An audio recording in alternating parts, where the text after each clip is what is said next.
Ladies and gentlemen, boys and ghouls, it's time for Below Grade Level. Listener beware, you're in for a scare.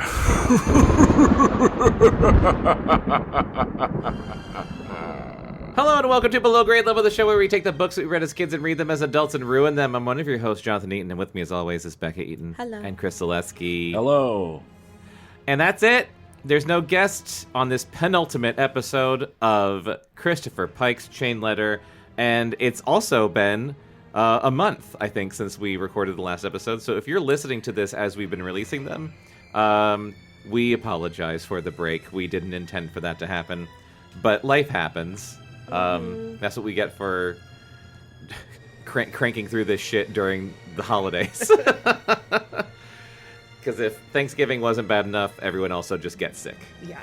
Yeah, normally we're on break right now. I know. Yeah. Bekah, why don't you catch the listener up on what happened last time? Yeah, Chris. So last time we got a new letter from the caretaker, talking about how he hates being near them, but he's close by, and he's not one of them, and like all this weird shit. This is great because I truly don't remember, I think, almost anything from last time. Yeah, I'm confused about a note, so hopefully it'll jog your memories. Okay. The tasks are in like a code now, which I don't understand why there's a point of, like, what the point of that is. Yeah, I don't either. I think it's because Also- ads cost money per letter. Maybe his revenge budget is running out. I guess. He's like, I didn't think it would go this long. And I also just realized this is the second to last episode, and we're only, like, they've only barely started column 2. There's a whole other column to go. I feel like that's classic Christopher Pike, where you're just like, Yeah. we are so far through this book, and it feels like... 2/3 of the book is the beginning. Yes. And the last third is insane. feels like too much is still left to happen. Yeah. So Fran gets her task, and it's to streak through school during lunch, which she doesn't want to do and wants to go to the police. And Allison convinces her to go hide at her grandmother's house. Tony finally gets the idea to go to the newspaper office and find out who the observer is. But I don't remember if they ever followed up on that. I don't I think don't know where they left did. that. I think he did go there and was like, it came up empty. Okay. But it was shocking that it took them that long to think of doing that. Yeah. And some of this stuff, I don't know if it even matters, but I wrote it down anyway. Mm-hmm. Some weird guy interrupts Tony and Allison kissing. Oh, yeah. I don't know if that guy was anything or just a high school football fan. I never thought of that. What if he's the caretaker? You didn't think of that? No, I just thought he was a weirdo. I was really distracted because that scene, they were like unbuttoning each other's pants in a car. Yeah. I was like, what's happening here? Okay, and then even though Fran didn't do her thing, Kipp gets a letter. And then Fran disappears from her grandmother's house. Mm-hmm. Tony calls Allison at 3 a.m. because Kipp had an accident. He disappeared from his house and left behind a lot of blood. And they could tell that he was dragged out of a window and into a truck. Yeah. Oh, that's a very weird It's so detail. specific. I Yeah. don't know. And then I was confused about. Tony gets a note from the caretaker that was threatening. Oh. I think the way it was worded, I didn't understand what it was saying. I remember this because it was worded so strangely, but it was basically along the lines of like, if you think I'm not, serious, like, think again, basically. Yeah. But however it was worded, I do remember it really broke my brain. Yeah. And so did he get a task with that, or was it just I don't remember. a note? I don't remember. I do. Just a threatening did you note. write anything down about Allison's dream? Because didn't she have like a crazy I wrote dream? that she had a nightmare. Yeah. I didn't write any details, but it was, the nightmare was like the caretaker was all around her house and trying to get in, right? Yeah. I just don't know if that is going to matter, but yeah. I don't know. I considered highlighting it, and I wasn't sure. I don't never know what's going to matter. That was like the only thing I remembered from last time was her crazy dream. Yeah. Prophetic dream. Well, probably. We got to crank through some of this book, so let's just jump right into it. Chapter 13. I'm going to have to remember who all of these fucking kids' voices are. They sat in the deserted courtyard of Grant High on the raunchy wooden benches Allison had always despised. What in the fuck makes a bench raunchy? Shaped like a vagina. Jesus. Oh, God. Others are shaped like dicks. No wonder she despises them. The bell signaling the end of break had rung 10 minutes ago, and Brenda and she had watched without moving while the other students had migrated to their next classes. The day was like every other day had been. The day was like every other day had been for what seemed like the last 10 years. A little smoggy, a lot hot. Okay. The day had weather in it. Yeah, the day had weather. They're in LA. And it was the 80s, so... And it was the 80s, very smoggy. You don't have to come with me, Brenda said, refolding the morning paper. As with Kipp, none of them had passed on the letter to her, and still she had not been spared. Fran's and Kipp's names had been blanked out, but otherwise the caretaker was sticking to his formula.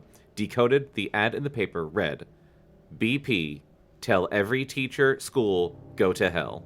I feel like she's already probably done that of her own volition. And that is so much less... Again, these tasks are not balanced, because Kipp's was, like, admit to cheating on a test so you won't get into MIT or something. Yeah, well, they'll probably suspend her at least.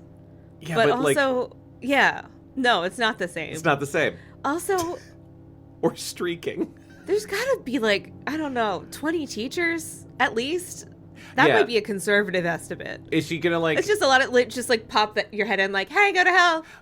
See, I was thinking, like, ooh, it would be really economic if they had, like, an assembly, and then she could, like, storm the stage. Every and just be teacher like, can be go like, to every hell. teacher, go to hell. Yeah, screaming into the mic.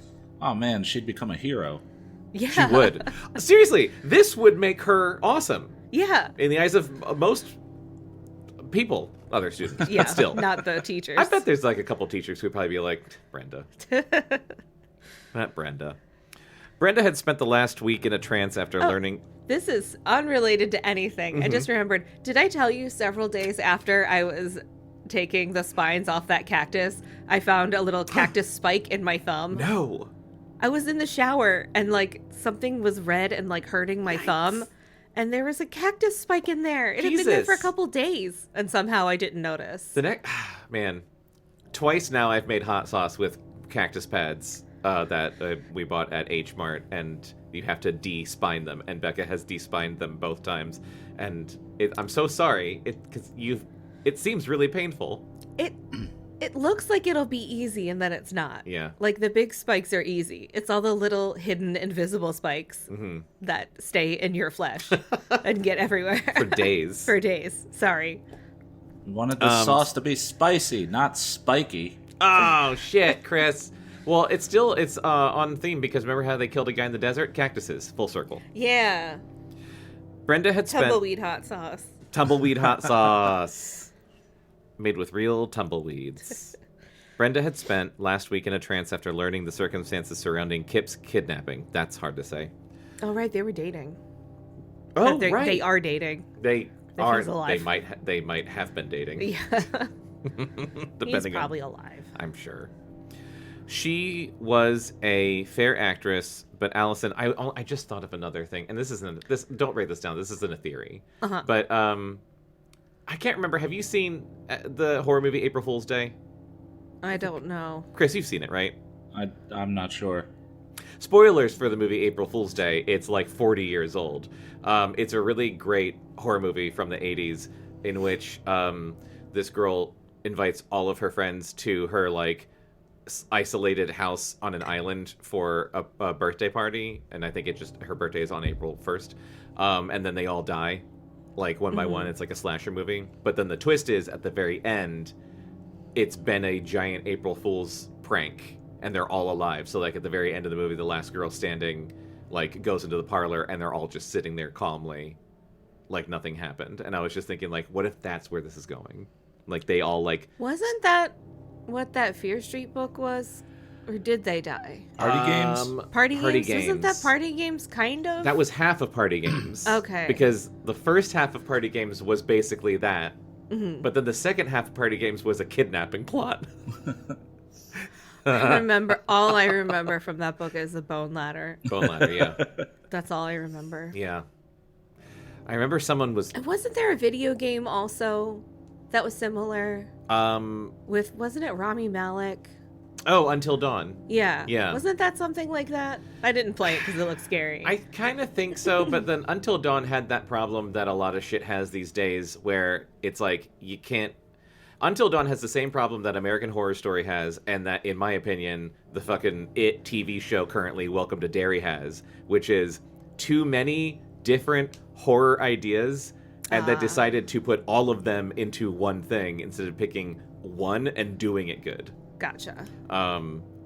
Because Until Dawn was like, it was like one thing, and then it was because there was like a prank thing gone wrong. Yeah. And then there was a escaped mental patient killer wearing a clown mask, and then there was a Wendigo. Like there, it kept being another thing, and I was like, fucking pick a lane, Until Dawn. Also, Welcome to Derry. Fuck that show. Don't even get started because I know you're gonna. I'm so angry do about a lot. it. Kipp's kidnapping. She was a fair actress, but Allison had mentally crossed her off. Oh, so sorry. So you brought. Well, no, you brought that up. Yes. So are you thinking that they're fake? It's like a fake. They're in danger, or do you think? I don't actually think that. I'm just. I don't know what just made me think it. Oh, I think it was just because you said, like, he's probably not dead. And I was like, yeah. If he's not dead, where would he... And I was like, well, either they're kidnapped somewhere or they've staged it themselves. Yes. Which I kind of think. Yeah. I think it is some of the kids that are doing shenanigans. Against yeah, because weren't the... And, like, maybe that random guy was, like, a red herring. Weren't the hoity-toity couple, like, ruminating on it? It says that I'm not one of you. Oh, yeah. That could possibly mean I'm two of you. Yes. Well, yeah, Allison and Tony, when they were making out in the car, were also, like, dissecting the different reasons why their friends could be the bad guy. They were like, Smooch, what do you think of this one? Yeah. Smooch, what do you think of that one? Smooch, here's a guy jogging up to the car right now. Yeah, I don't have that as an actual theory, but if that is what it is, I'm going to be mad that I didn't say it was an actual theory. Okay. It's fine. Brenda was a fair actress, but Allison had mentally crossed her off her list of suspects. No one could fake the anguish she was going through. The only thing that had got her back on her feet was her strong desire to do her quote-unquote duty. I'll wait outside each classroom and give you pep talks in between teachers, Allison said. So she is just going to pop her head into every classroom and say, go to hell. Who should I start with? Brenda's hair was unwashed, and she wore no makeup. Gross! Incredibly, in the space of the last few days, gray hairs had begun to show near her ears. I don't think so. I know it's not important, but I'm writing it down anyway. I just don't. I feel... Is she secretly a dock worker? She probably is. She's like, I've been pulling a lot of long shifts. This year has been so stressful, and I definitely have gone a little more gray. And granted, I didn't kill somebody last summer, but That's what you say. Which book did we just read? I'm sorry, we're never gonna get through it. Which book did we just read where there was a girl that like worked in a factory or something? Oh, we were like, fuck. fucking factory, or like a rubber factory? Yeah, wait, what was that? What was that? Is it not this one? No. Oh wait, it is this one, right? Is it? It's No, Brenda. It's not. Is it? I think so. Guys, No, I don't know. not Brenda, the if we punky read? one. Oh, Joan works at a Joan rubber works plant. at a. Does she? I think so, yeah. Oh my god, it's been so long. I think so. Because the last thing we read was Goosebumps, and none of those kids worked in a rubber factory. Oh, I have so many blank And pages in here. I don't remember what we read before Goosebumps because we started reading that horrible Scorpion Shard book that we abandoned, and everything before that is gone in my memory. Yeah, we read The Haunted Mask, but I don't think that was it. That was Okay. definitely not. I think it's Joan. Okay. It's just that we've been reading this book for like 2 months. I know. Start with someone you hate. You may as well get some satisfaction out of this. She added, you won't get far. What? Brenda nodded wearily. I don't understand. As long as I get an A for effort. She climbed unsteadily to her feet. Oh, does she think they'll just pull her out of school? Someone will tackle her for saying go to hell.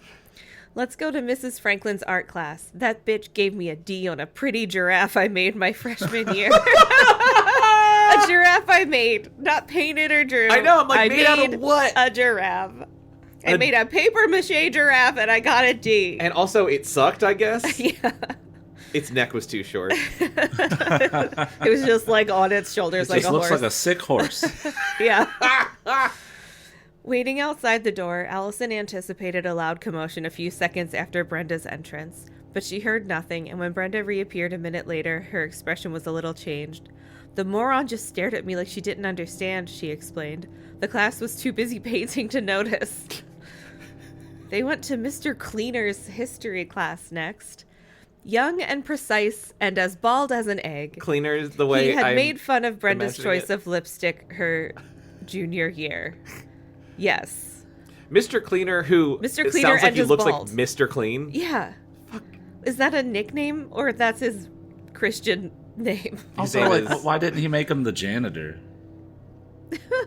And what is this teacher criticizing a teenage girl's, of 14-year-olds? Oh, wait. Junior year?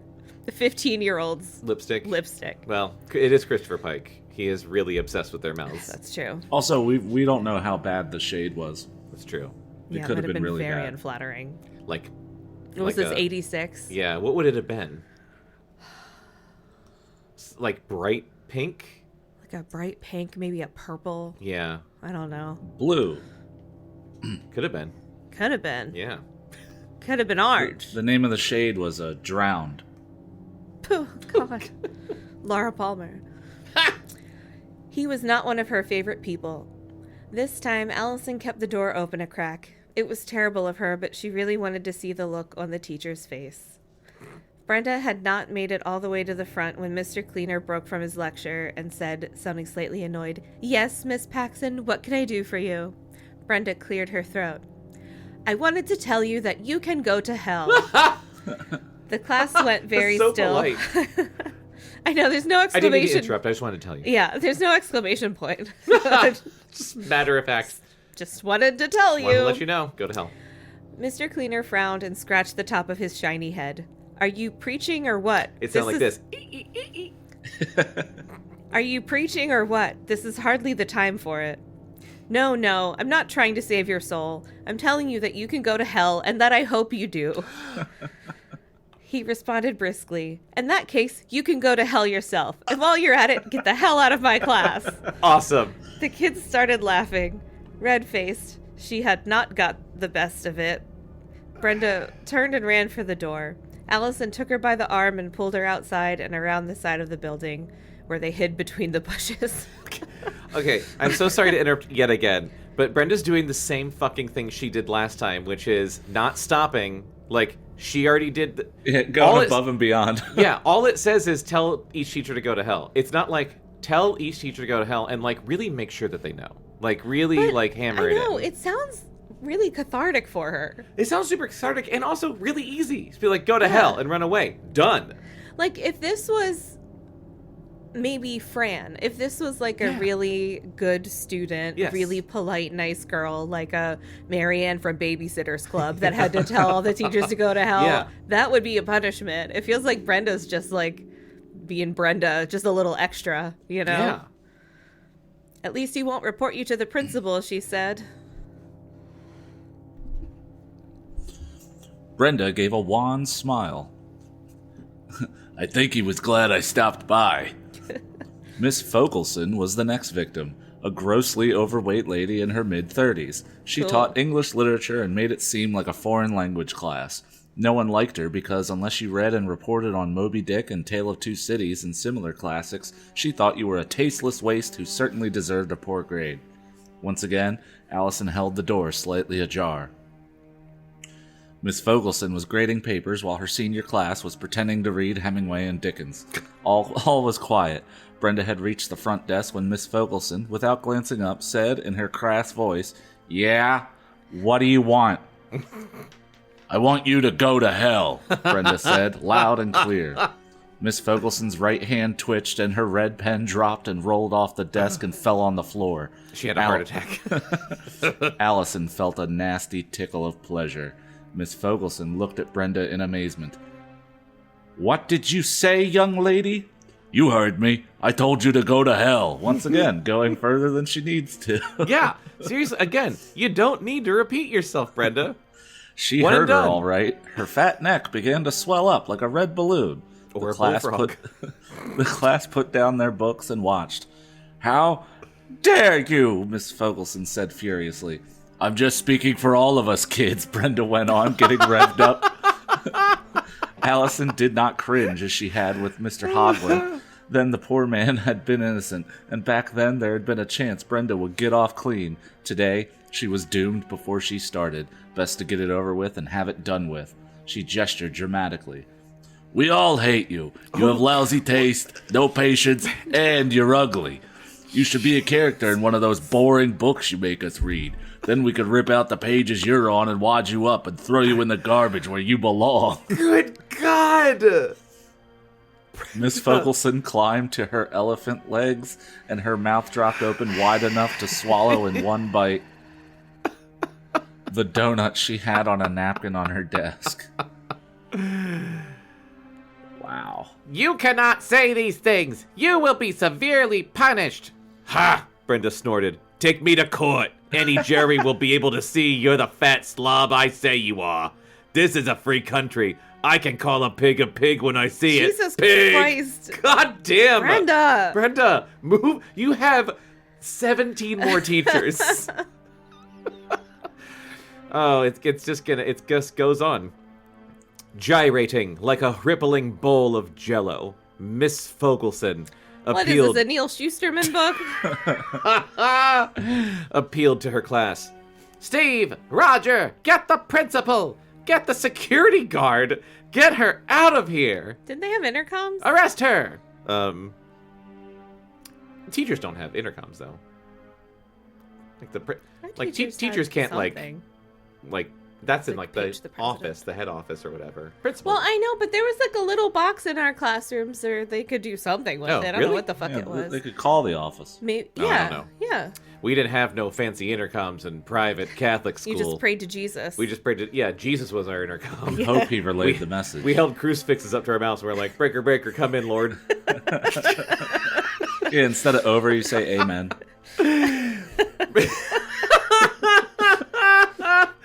It's been 5 days since I sinned. Amen. 10-4, Jonathan. It's 5 Hail Marys. 316, Jonathan. Amen. Thanks, Jesus. Amen. Amen and out. Oh, man. That's a clip. That's a clip. Or like a trucker, like, "This is Holy Ghost." That's a great trucker That's name. a great trucker name. Fuck. And you can, and like half the people will be like, is he? I've never met him. Never seen him in the same place as Jesus. Oh my god, his vanity plate is like CRF1X. Did I do that right? Was that enough letters? Crucifix. I was trying to do crucifix. Let's figure it out. CRF1X. Criff. No, that's X. that we need more. CR. It's like We need to figure out this vanity Crifix. plate. We need to figure out this vanity plate that says crucifix. hold on. I'll do quietly it. try to come Okay. up with one I'll over keep here. Side of his reading. truck says "Highway to Heaven." Yes, that's so good. Okay. I like it when we workshop shit in the middle of a reading one of these books. It was then things got real interesting.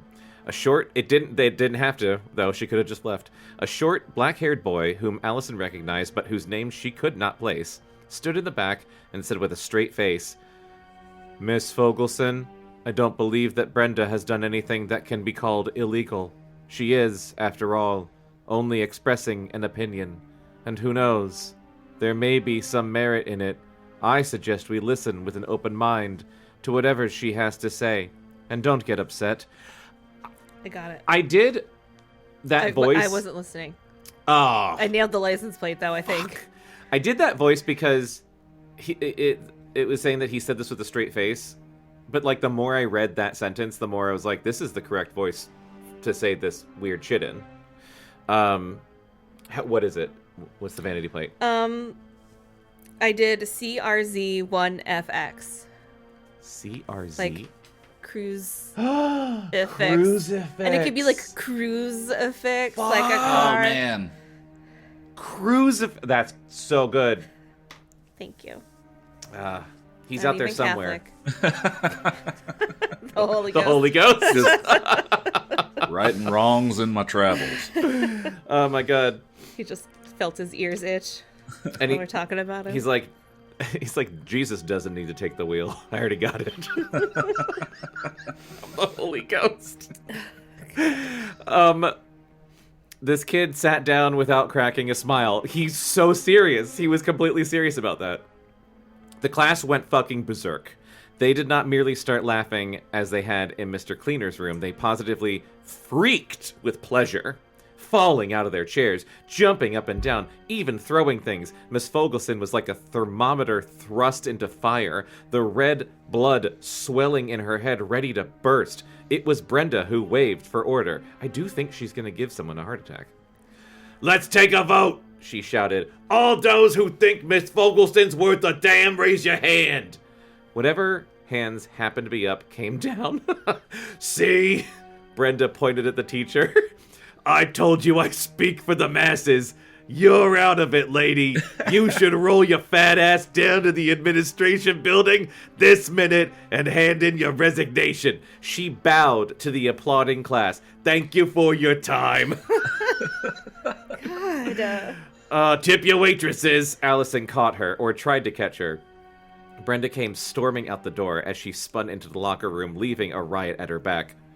"I think you deserve a break after that one," she said. "No breaks," Brenda said, her eyes narrowed. "These teachers are gonna pay for what's happened to Kipp. It's not their fault." What the fuck is happening? What? Brenda's unhinged, and I Yeah. love her. But they didn't do anything to Kipp, we all said. Well, they didn't help him any. She barreled around the corner. At 3 a.m. in his home? Right? She barreled around the They corner. don't know you murdered someone. And flung open the first door she came to. Too late. Sorry. Ahem. Too late, Allison reached to stop her. The class was Algebra 2, and the teacher was Coach Sager, who's no nonsense. Oh, hold on. I'm so sorry. Mm-hmm. The teacher was Coach Sager, whose no nonsense, slap them till they get in line Yikes. attitude was notorious. Uh-oh. Allison put her back to the wall and closed her eyes. This one she couldn't bear to watch. She did not have long to wait. A thick palm on her shoulder, the other hand pinning her arms behind her back. Wait. What? A thick palm on her shoulder, the other hand pinning her arms behind her back, a stern mask of discipline riding shotgun above her white face. Brenda reappeared 30 seconds later. What? Oh, Coach Sager just like has her Perp handcuffed. walking her. Yeah, perp Yeah. walking. perp walked her. Yep. Wow. Coach Sager manually steered her in the direction of the administration building. Allison was thankful the coach's feet pounded past her without notice. She slumped to the ground, losing the laughter she had found only a moment ago. A student poked his head out the door. "Wow!" he exclaimed. "Did you hear what that girl told Coach Sager?" "I can imagine," she muttered. I do feel like with her escalation, she went up to Coach Sager and was like, "Eat a dick." Like, Yeah. Can I read the next chapter? Yes. Oh my god, chapter 14. yeah, I told you this first couple are short. Oh my god. It's crazy. It's crazy. You don't even know yet. Tell me. Ah, Tell me. these are so uneven. These punishments or whatever. Oh, God. These tests. The days had been hot since the caretaker's appearance, and today had added a stifling humidity, a leaden front up from a tropical storm in Baja, to make sure they did not forget that they were not far from burning in hell. Oh my god. Fucking beautiful sentence. No notes. God bless you, Christopher Pike. At least that's how Neil saw it, even though he had always been religiously inclined. It was his turn. The caretaker hadn't done him any favors. NH burned down school. I was waiting for Jonathan's reaction to that. And I think he shut down. Do-do-do-do. I'm sorry, what? Burn down school? Burned down school. Fran and Kipp were nowhere to be found. I guess not as bad as murder, but Oh, hopefully no one's in felony. there. Yeah. Fran and Kipp were nowhere to be found. The police had returned twice to question the others, but the interviews were obviously uncoordinated. They had asked Brenda and Allison about Fran and had spoken to Tony, Neil, and Brenda about Kipp. No one had thought to quiz Joan. I forgot about Joan. Why should they? The police didn't know of the existence of their cursed group. The kidnappings were big news locally. Not to the police? Like, are the police not local? I don't know. Neil and Tony were sitting in Tony's room. Neil on the corner stool, Tony on the floor. The window was open and the sun had a bird's eye view of their heads. The sun's up there where the birds are. I know earlier you said no notes, but I have a couple. Both of them were sweating, but neither of them was bothering with his drink. There was a lot they had.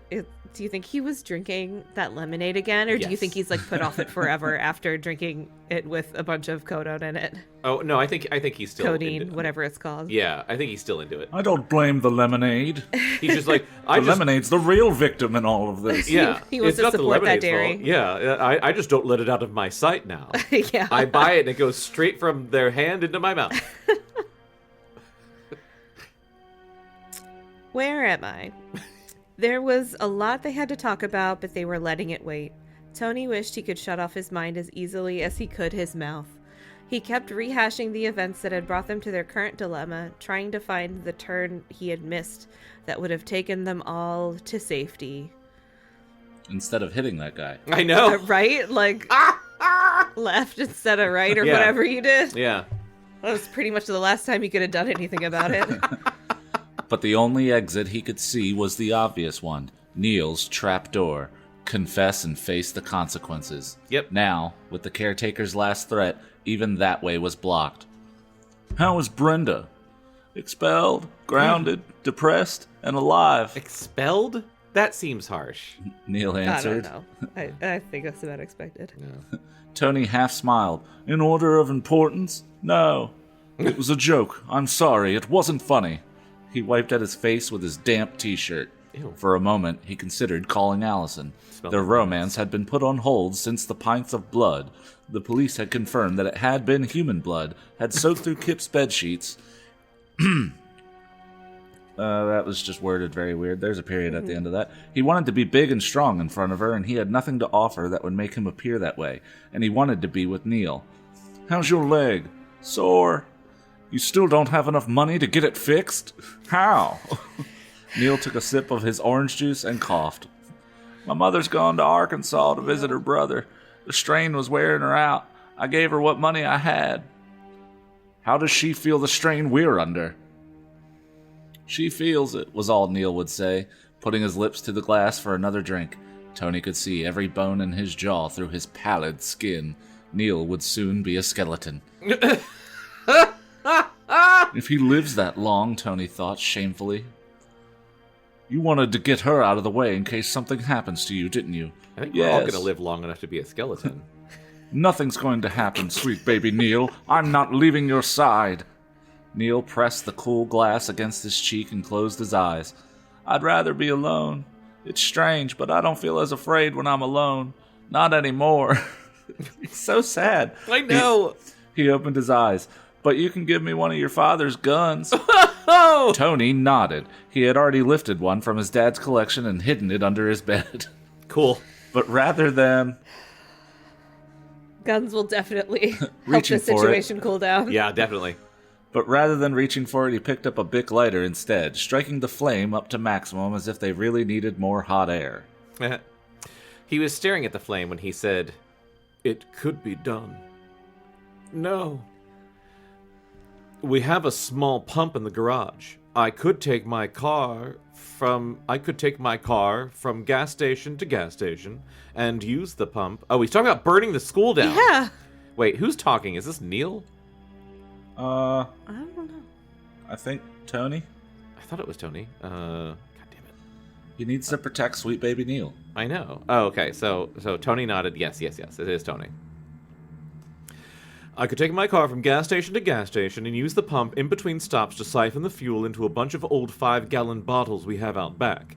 If we hit school at, say, 3 in the morning, drove through first and dropped the bottles off, then came back on foot and broke a window in a classroom in each wing, and then poured the gasoline inside, it could work. I've thought about it. A lot."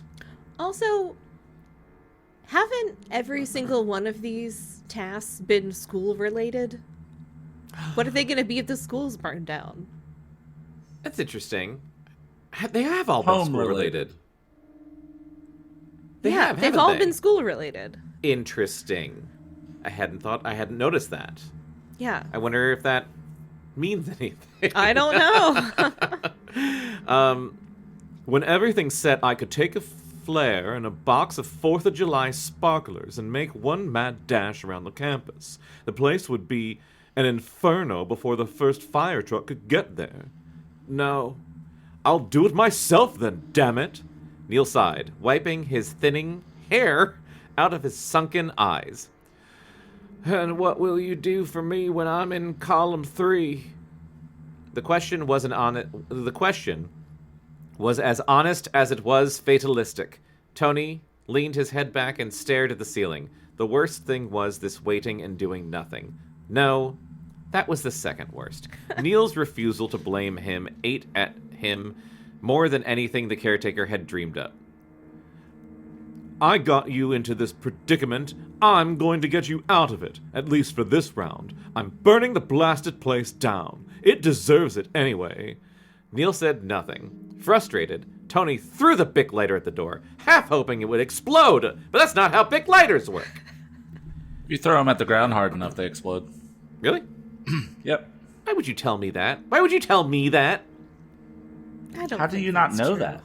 I don't know. Didn't but you have a childhood? I want to do it now. Yeah, I burned other things. "One word from you that night and I would have turned myself in. I swear one word and I wouldn't have given in to Kipp and the others. I'm sorry." Didn't Neil say it? I'm pretty sure he did. I'm pretty sure Neil was like, "Let's go to the police," and everyone's like, "Fuck you, Neil." Yeah. "I'm not blaming you. Don't get that idea." He chuckled without mirth. "How could I blame you? Tony?" Neil asked suddenly. "Do you ever think about the man?" Yeah, man, probably all the fucking time. I can't stop thinking about the man I killed. Lately. Yeah. There can't be a day that goes by that you're not thinking about the man. God. I think about the man we killed. I think about nothing else. Yeah. If we hadn't hit him, life would be about 10,000 times rosier. No, I mean, think about who he was, whether he was married and had kids, what kind of music he liked, what he hoped for in the Bluegrass. future. I would like to say I do, but I don't. Neil hugged his glass tightly. Since the accident, even to this day, I read the paper in the morning and look for an article or picture about the man. In the days following that night, I was sure there would be something about him, at least one person looking for him, but there was nothing. We were lucky. No, Neil said sadly. It made me feel worse that no one cared for him, that only I cared. He put his drink on the floor and tugged at his emerald ring, which could now have fit on his bony thumb. It must be lonely to be buried in a place where no one ever goes. Oh, Neil. Jesus, Neil. Personally, I would prefer it. Tony wanted to get off this morbid bent, so he changed the subject to a much cheerier topic. Guns! He leaned over and pulled the walnut case from beneath his bed, throwing back the lid. This is one of my father's favorites. Check out my walnuts. He held Also, up the why heavy... take his dad's favorite? Take one of his least favorite he's gonna guns. Oh, he's gonna seriously. notice that. It's a Smith... Oh, yeah, he held up the heavy black 6-shooter. It's a Smith & Wesson 44 special revolver. The safety is here. He pointed to the catch above the handle. This is a mean weapon. Just be sure you pull the trigger. Okay. That is how it works. Yeah. He handed the gun to Neil along with a box of shells. Shells? Aren't for they a revolver? bullets? Yeah. I don't know that much about Rounds. guns, but that seems like not right. I mean, I think bullets go in a revolver and shells Yeah. go in a shotgun. I've played video rounds. games. Yeah. I'm sorry, rounds? Yeah, rounds. How many rounds do you have left? Yeah, but, isn't they're bullets. a round and a bullet, aren't that the same thing, Yeah. Chris? Yeah. He's nodding like this, like Okay. he doesn't really agree. He's nodding non-committally. Non-committal nod. Yep. Neil looked at it once with loathing before tucking it in his belt, hiding the butt beneath his shirt. Remember to load it, Tony added. That was a great lesson on guns. I've never, ever, like ever 2 in my life, sentences. and to be fair, yeah, I've never fired a gun. I've never owned a gun. I think I've held a gun, but I've never actually fired a gun or owned a gun. The whole tucking a gun in your belt, It seems like a really bad idea to me. it's too close to your dick. And Or your leg butt. and your foot. Or your leg and your foot. There's it's pointing straight down at a lot of stuff. Yeah. It just seems like a really, really bad place to put it. And I don't know. Maybe it's fine. I just feel like I would never want to do that. Yeah. I'd rather duct tape it to my back like Die Hard. I was just thinking that. Yes! You could always duct tape it. Yeah. You don't think it would scare the caretaker empty? Not if he knew it was empty. Neil swallowed painfully. Reality was hitting home. A tear started out of his right eye. He wiped it away and another one took its place. At that moment, Tony would have given his life to know for certain that Neil would be safe. Cowards like himself, he thought, were always heroic when it was too late to make any difference. I have to be very honest. I did not listen to any of what you just read because I was just thinking about how good Die Hard is. Die Hard is wonderful. It's so good. He's just mooning over how much he loves Neil more, Okay. Good job, I Tony. guess I should be going, Neil said. Won't you stay, please? I can This is cradle a real you with love my story. arms. It really is. I can't. He took hold of the shelf and pulled himself up. It struck Tony then, only after all this time, that Neil's leg could not possibly have simple cartilage damage. What the fuck? What does that mean? Thank you for everything. I won't forget you, Tony. Oh, Neil. Jesus. Neil. Tony stood and helped him get to the door, where he hugged Neil. Of course you won't forget me. You'll see me tomorrow, and the day after. But if something should happen, nothing will happen. My sweet baby angel. If it should, Neil persisted in his own gentle way, I want you to do something for me. Okay. I don't want to make this prediction, but if I was Tony, I wouldn't give a loaded gun to my friend who seems this despondent. How can he even stand with the weight of the gun? Good question. Chapter 15. I wrote Neil has a death secret. Neil's a death secret. Awesome. If it was anyone other than Neil, I would think it's to get rid of all his porn. Yeah. But Neil's such a sweet baby boy. Oh, yeah. Go ahead and scroll down more. Oh, yeah. The clouds rode high and swift in the sky, covering and uncovering the sun, as clouds do, casting the sloping green cemetery in shadow and light. Life was like that, Allison thought. The world one day a dark and dreary place, the next day bright and full of promise. But death she couldn't think about right now. It all seemed so black and hopeless. Neil was dead. What? They stood by the grave, dressed in mourning, atop a low hill that looked through tall trees to an orchard and a wide watermelon field beyond. It was a pretty place, she supposed, if you had to be buried. Neil's mother was present, as were Tony and a minister. but pitifully few others had come to pay their last I respects. hope it's one of her dumb dreams. Oh, me too. Brenda and Joan had both bowed out, pleading too much emotional distress. Allison did not doubt the validity of their excuses. She was beyond wondering and worrying. The minister read a psalm about the shadow of the valley of death and having no fear, and Allison felt that for Neil it was a proper reading, for his life, more than anyone she had ever met, had been truly righteous. He once did a kickflip. Which is how he hurt his leg. Which is how he hurt his leg, yeah. Fuck. At the close of the prayers, they each stepped forward and laid a rose atop the casket. The casket was not an expensive one. Neil's mother hadn't much money, nor was it very big, but it was enough. He was so skinny. He was. It's like a deadwood casket. It's like balsa wood. They're like, Yeah. it's fine. He weighed nothing. Yeah. The caretaker had not left much anyway. What? What? What? Wait, what? Of his body? What is I guess happening? This is the mom. Thank you for coming, Mrs. Hurley told her as they hugged at the end of the service. My son often talked about you. I don't even want to write down that Neil's dead. I know. I just... okay. The lady's quiet strength, her calm acceptance of the tragedy, both strengthened and confused Allison and me. She stopped crying. Who? Allison? I thought about him a lot, she said truthfully. I'm going to miss him. Tony came next at the end of the line. The last 2 days, Allison had not seen him shed a tear, nor had he at any time failed to say the right words. He did not ask for sympathy, and he continued to stand tall. He's being a strong man for Allison. Yet he had become a robot. His spark was gone, unlike a robot. Unrobot-like. Like a broken robot.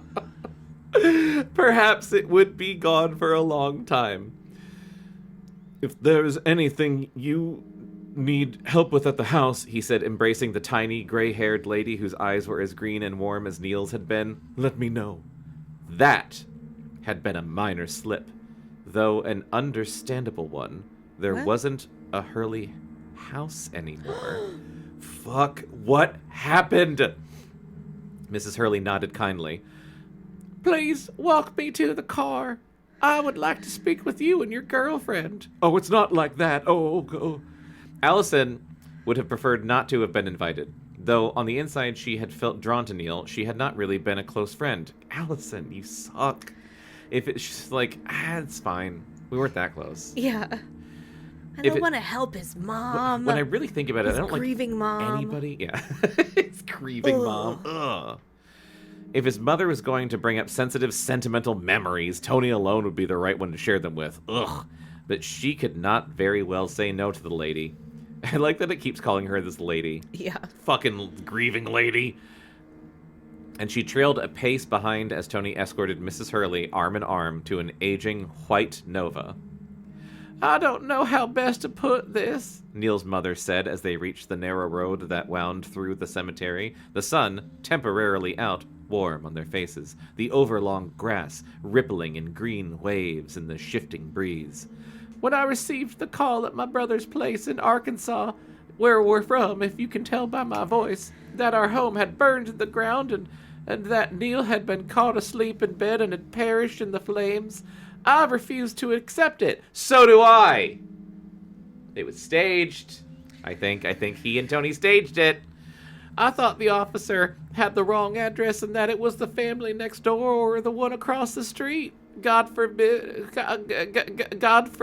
me for praying that this was so. I do hate my neighbors so much. As Mrs. Hurley paused to find the right words, Allison was forcibly drawn back to 2 days ago. The phone call had come in the early morning instead of the middle of the night, This and it book had been has Brenda. so many fucking flashbacks and shit happening. Yeah. Off camera. Why be linear when always you could jump like days or weeks ahead? Almost and every then flashback? chapter is recapping something that happened that we didn't see in real time. What was that terrible movie that we just watched? Ghosts of Mars.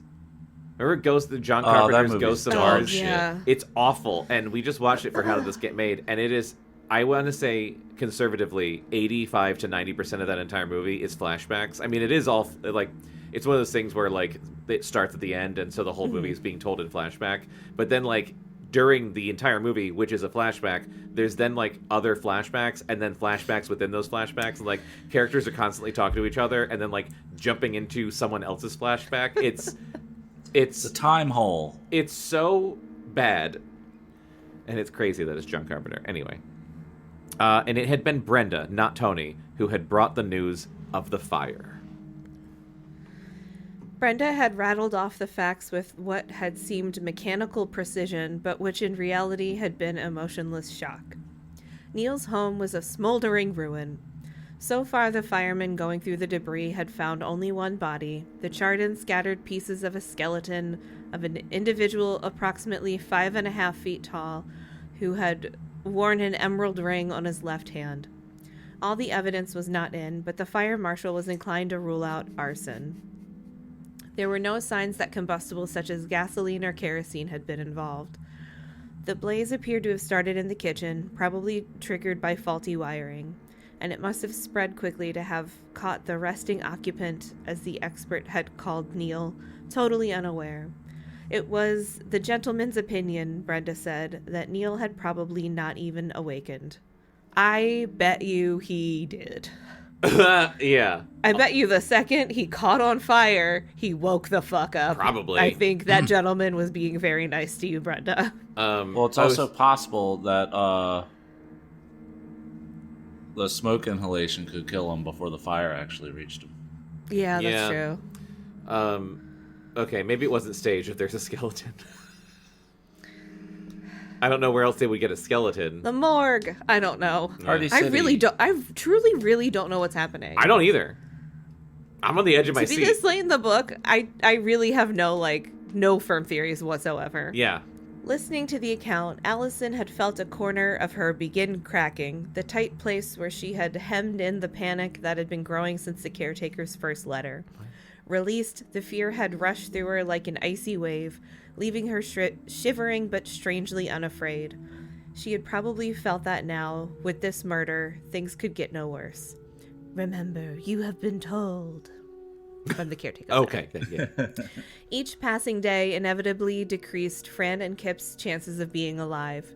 3 scorched skeletons in the rubble would not have surprised her. How many days have passed is what I want to know. This book is very unclear how much time really has is. passed. I don't know. I guess a day until we hear otherwise. Yeah. Yet the game rolled forward. Joan had received a letter, and her task had been in the paper this morning. Yes. Jay-Z, spread rumor you are gay. That's so nothing. That would make her 1,000 times cooler. I know. She's like, already so cool with her fucking metal shop and shit. That's so nothing. And like, just like, I guess in 1986, you might as well be dead. Like, She seems cool enough to pull it off, though. oh, yeah.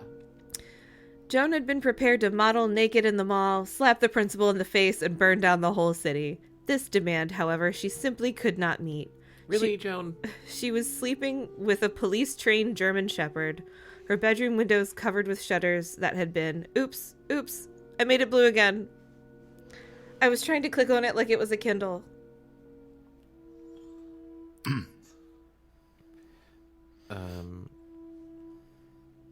Okay. I don't know what that's... Pineapple, for future reference, just touch the black. Oh, Just, that goes down? no, I mean, like, if it's blue, Oh, okay. touch the black to unblue it. Okay. Okay. Sorry. She was sleeping with a police-trained German shepherd, her bedroom windows covered with shutters that had been nailed shut. Her law enforcement father didn't even know his daughter was in danger. He didn't Alice- notice any of that, including probably his dog in her room. Right? Also, I forgot her dad's a cop. Fucking, goddamn it, Joan. Allison was not looking forward to her own turn. All parents react that way to accidents involving their children, Tony said. Don't blame yourself. Mrs. Hurley patted his supporting arm. It was still wrong of me, especially given the circumstances. After I had a chance to be by myself, to put the accident in perspective, I saw that it was a blessing in disguise. He was so sickly. Oh, God.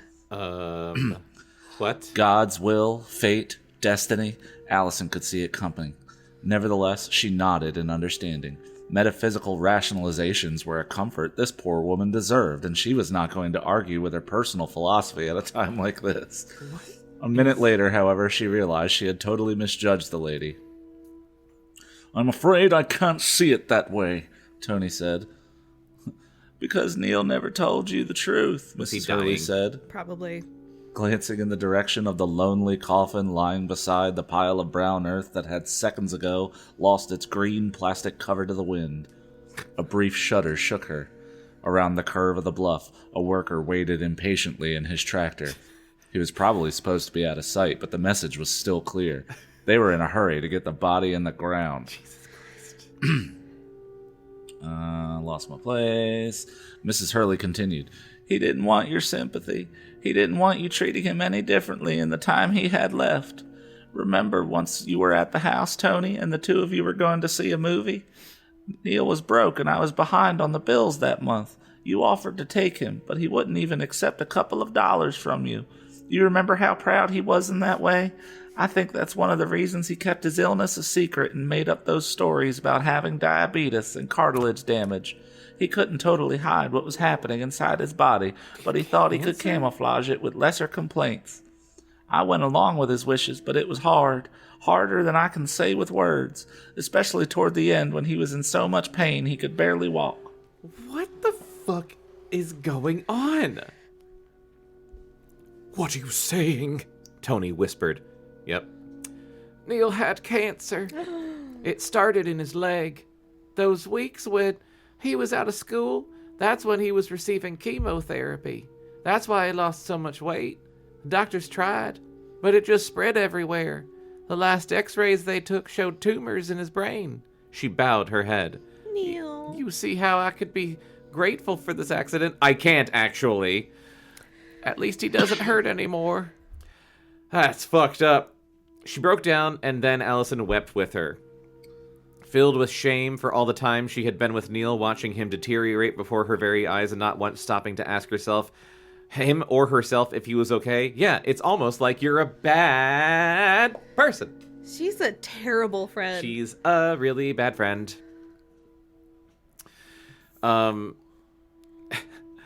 But I could have helped him, Tony said, choking on the revelation. he should have told me. He clenched his fists and yelled, Neil! I added nothing. That's what happens in the book. Oh, boy. Neil! The cry echoed over the cemetery and through the orchard. Of course, there came no answer. Neil's mom is like, all right, take it down a notch. She's like, wow, you really loved him. Yeah. More than me, it seems. Yeah. I'm glad he's dead, honestly. We don't have medical bills anymore. Yeah. It That was a gonna bummer. be expensive. Watching my son die of cancer, God, it sucked. The fury left Tony's face as quickly as it had come. Ooh. Yes. I just remembered about the death secret. I wonder what it is.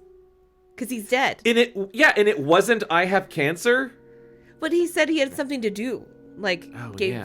Tony Gave something Tony to do something for to do. him. I'm sorry, Mrs. Hurley, he said softly. Most of all, I'm so glad she's still talking, she said, dabbing at her eyes, regaining her composure. Neil didn't want to have you sitting around worrying about him. He was a brave kid. She handed Allison a handkerchief. For some reason, she wasn't crying because she's a heartless It said Allison psychopath. cried a little. I guess. It was crocodile tears. And Allison took it gratefully, blowing her nose. His suffering and silence filled her with as much awe as sorrow.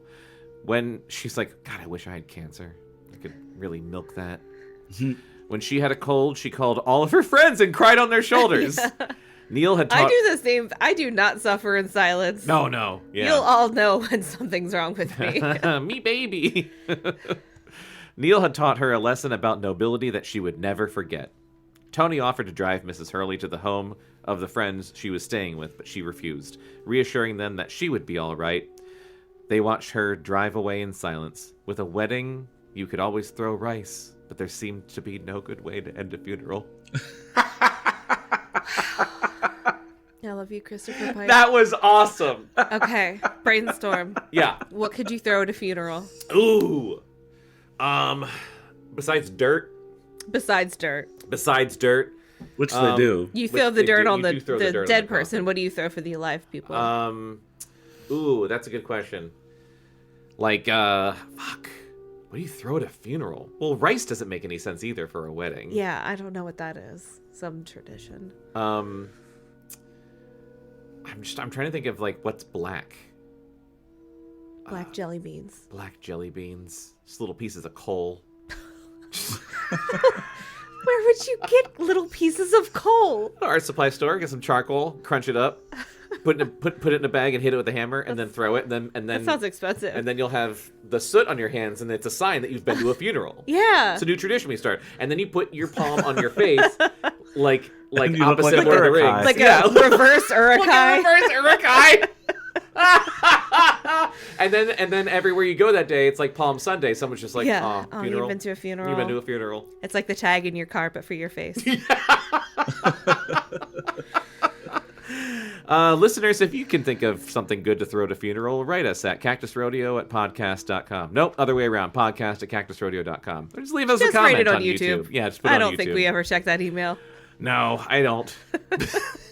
It's forwarded to me. Okay. So, like, once every 2 years, someone will email us.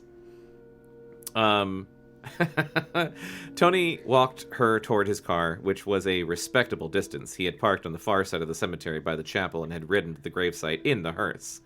Jesus. By unspoken They consent... only needed one pallbearer because he was so small. Oh, it's a little box of bones. By unspoken... Why did they just cremate him? Job's half done. Well, yeah. Christ! R.I.P. Neil. R.I.P. Neil. I can't believe Neil burned to death after having cancer. Fuck. By unspoken consent, they did not hold hands or talk until they were out of sight of the casket. It's funny the way your mind plays tricks on you, he said finally. Oh my god, this book has gotten insane. Yeah. Just for a moment there, I was thinking how sad this day is and how I would have to call Neil when I got home to tell him about it. That's what I've always done these last 4 years, he shrugged. Now I don't know what I'll do. She wanted to tell him that she would listen, but she was afraid how poor a substitute she might be. I wish I had called him a few times, she said instead, just to chat, you know. I always meant to. A scrawny rabbit, looking anxious to get to the neighboring farm fields, cut across their path. That rabbit looks like Neil. Yeah, the spirit of Neil went into that rabbit. He would have liked that a lot. He liked you a lot, more than you know, I think. That stopped her, and he stopped her and reached into his coat pocket. That's what I was trying to tell you that night in the car in front of your house. You were his ... love. Who said this to who? Tony is saying this to Allison. Oh, right, because Neil had a thing for Allison. Yeah, but love? Love? Me? Neil had found a shallow phony like her attractive. I never even suspected. The information hit her as hard as the fact of his cancer. Really? That's much less important, Allison. But he asked you out. Yeah, just to the movies. I didn't think anything of it. Yeah, and he was so skinny, I didn't want to go. Her tears, she should have run out of them yesterday, bubbled up again. She sought the handkerchief Mrs. Hurley had given her. I turned him down. Damn. Tony hugged her gently. He didn't hold it against you. The last time we were alone together, he asked me to do 2 things for him should the caretaker get to him. One of them was to give you this. Well, yeah, we're getting to his death secret. Death secret? I'm There's 2 now. I didn't know there were 2. I know. I'm staring at you in anticipation. Oh, okay. No, I thought you were going to say something. No, I'm just excited. Okay. You're staring at me very intensely. I know. I'm locking eyes with Bekah. He placed a... Oh, God. This is fucked up. Uh-oh. He placed a warped lump of blackened metal in her hand. Is it his ring? It took her a moment to realize it was Neil's emerald ring. Jesus Christ. The heat had distorted the gold band, but the stone had not shattered. Right. Did he have this on when? He was wearing it, yes. He was going to give it to me to keep for you, but he said he wanted to get it cleaned first. What? Tony added softly. It made the identification easier. But I can't take this. If I'd had more time, I would have had it cleaned up. I think a jeweler could reset the stone. This seems really fucking weird now. No, I don't care that it's no longer beautiful. I just don't deserve it. Tony smiled, You're correct, and she yes. knew before he spoke that it was from a sweet memory. He used to see you as a goddess. To him, you had everything. Beauty, poise, good humor, love. He loved you, and although he was never really able to express it to you, I like to think it made him happy just being in the same world as you. For that, you deserve the ring. Oh my god. Was he jealous of us? Not Neil. The He was the question, best of us. After all of that, Yeah. it's really fucked up that Tony dated her. Yeah. I thought Neil just had like a little crush and it was whatever. Yeah. That's a lot. That is a lot. And he's just like, I'm gonna feel her up in the car instead. Oh, yeah. the question had been unworthy. She held the ring tightly. I'm honored to know he saw me It was that still way. warm. I'll keep it safe. Jesus. Sorry. They resumed their walk toward the chapel. For the last several minutes, the sun had been hidden behind the clouds, and it appeared that a storm truly was on its way. Here, they'd been cooking for the last few weeks, and now, when summer was about to officially begin, they were going to get rained on. Graduation was just around the corner. There would be a few empty seats at the ceremony. What else did he want you to do for him? She asked. He shook his head. It's a long story. Were you able to do it? No, I'm afraid not. Did you check with Mrs. Hurley to be sure it was okay that I keep the ring? Yes, and it was fine. Please don't feel guilty about it. I was just afraid that she would feel uncomfortable losing a family heirloom. I don't think Neil's mother even knew he had it. Oh, for some reason I assumed it had been in the family. Tony stopped. What is it? She asked. He shrugged. Nothing important. What the The ring was the dead man's. That's what I was The just ring going is to the say. dead man's. I said it Yes. first. I said it first. Writing it down. Chapter 16. Wait, do you want to... Wait. Oh, yeah. This is our last chapter. The last chapter. The thunder rolled toward the house without haste, starting far off in the mountains, flattening and building over the empty fields that surrounded the deserted housing tract, reaching her ears and filling her head with a lonely, inhuman roar. The storm was thickening, the rain pelting the roof harder with each passing minute. The sun had hardly set, and it was black as midnight outside the drawn curtains. Allison was alone, but it was not yet her turn. She was safe. Sure. Earlier in the day, her parents had left for New York, her mother accompanying her father on an important business trip. Her mom had been reluctant to leave her alone, and Allison, herself, had not been wild about the idea. But she had refused to let her secret situation interfere with her parents' plans. They intended to turn the trip into a 20th anniversary second honeymoon combination. They had been looking forward to it for some time. Nevertheless, her mother had almost stayed. Fran's and Kipp's kidnappings had been on the other side of the country and county, and Neil's supposedly accidental death had not even been indirectly connected with the abductions. But mothers have strong intuitive radar when it comes to danger. Also, that's 2 of her friends kidnapped, 1 burned alive. So it's not so much mother intuition as just shit. That's fucked up for anyone to go through. Maybe my daughter needs help. Being aware of what's happening. Yeah. Only when Joan, of all people, they were getting desperate, had called and promised... God damn it, Allison, you suck. Had called and promised to bring over Brenda to spend the night had her mother left feeling comfortable.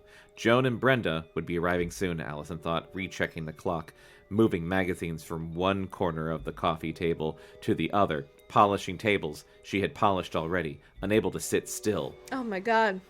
I know that life. Manic cleaning. Oh, yeah. Anxiety cleaning. She was not scared, just uneasy, terribly uneasy.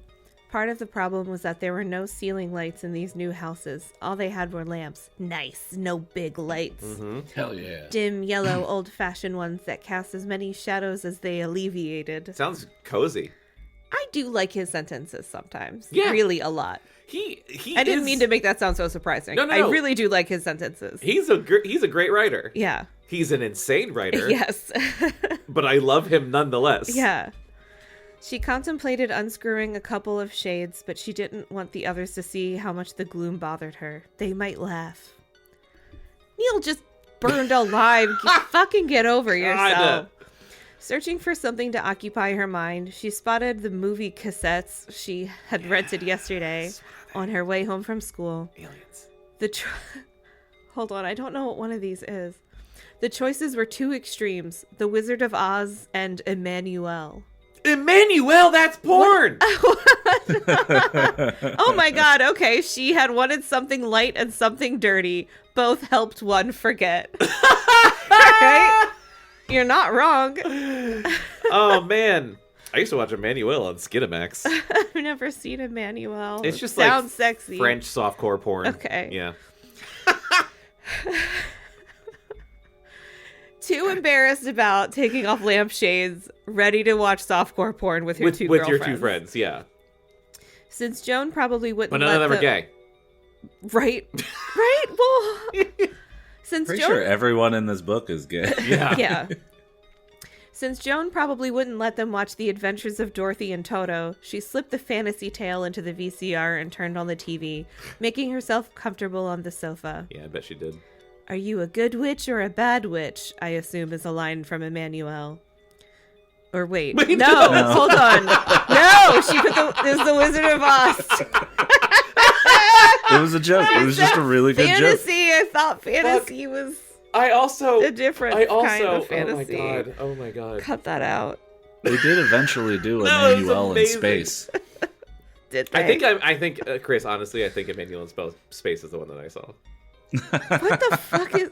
Are you joking? I No, don't even it's- know I'm not now. I joking. don't know what's real. It is a well-known How many like, Emmanuelles are there? A lot. There's a lot of them. I'll look it up. You keep franchise. reading. It is a franchise. I want to The know first one I everything. think is from the 70s, but like there's a million sequels. She goes to space. I think yeah. It was the 90s. do you think- Everything was in space, even softcore porn. Do you think that's what Seinfeld was referencing when they mentioned Rochelle? 100% yes, I do. Because the plot is the same. It's like a woman exploring her sexuality, Okay. whatever, going on sexy adventures. Yeah. Well, maybe there were witches in it. We don't know. That's why she got him, because it's a great double feature. When she had been small and had first seen the movie The Wizard of Oz, clearly. The witch, the wizard, and even the tornado had given her nightmares. I wasn't allowed... I've probably told this story on the podcast because I've told every story on the podcast. yeah. I wasn't allowed to watch The Wizard of Oz until I was in my close to late teens. Yeah. Because my mom thought the monkeys were scary, the flying monkeys, and she thought we would be too scared as kids to watch it. And then we watched it. We were like, what the fuck are you talking about? They look so stupid. Okay, so the movie's... It's based on a book called Emmanuelle. In space. No, it's based on a book called Emmanuelle by Emmanuelle Arsan, which was written in 1959 and published in 1967. I don't know why there's a huge discrepancy. Rewrites.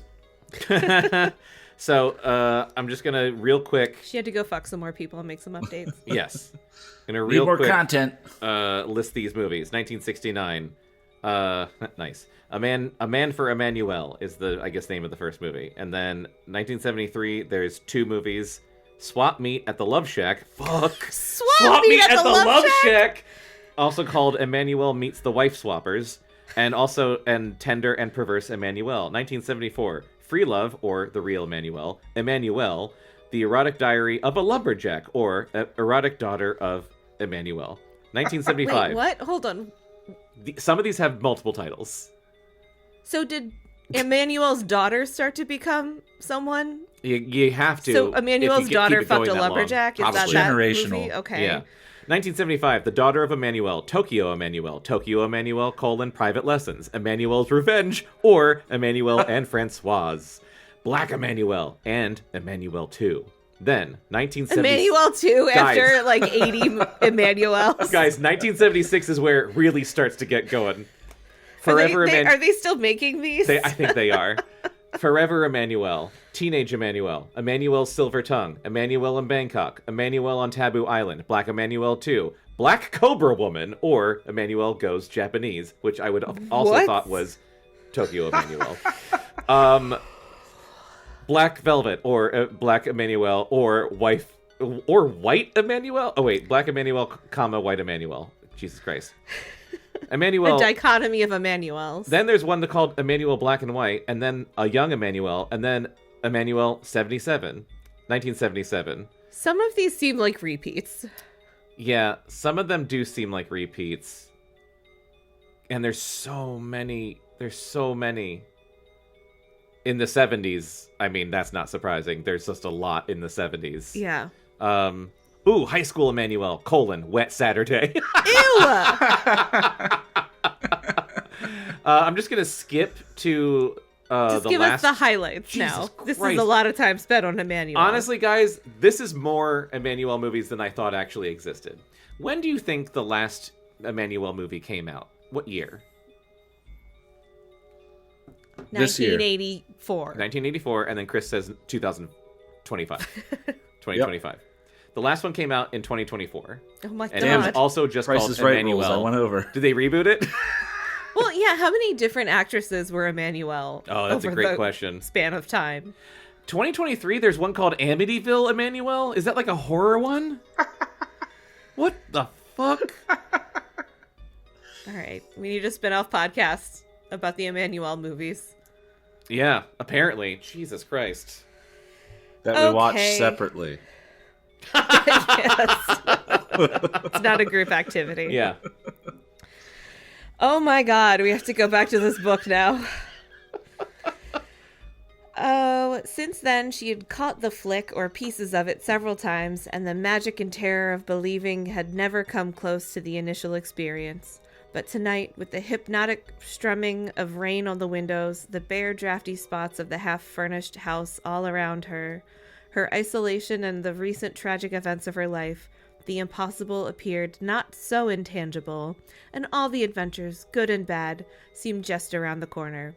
Indeed, the accidental landing of the house on the wicked witch's sister that started Dorothy's perilous journey closely paralleled their own accidental killing of the man. Now, if the man had had a brother or a sister, in italics, the lights and the TV went out. Gasp! Gasp! Allison cried. It was EEH. You nailed it. Thank you. Allison cried, swallowing her heart. Ow. Choking and dying. Yeah, I know. The lights came back on, followed by a wall-shaking boom. She eased into the cushions, trying to catch her breath. Lightning was responsible, nothing more.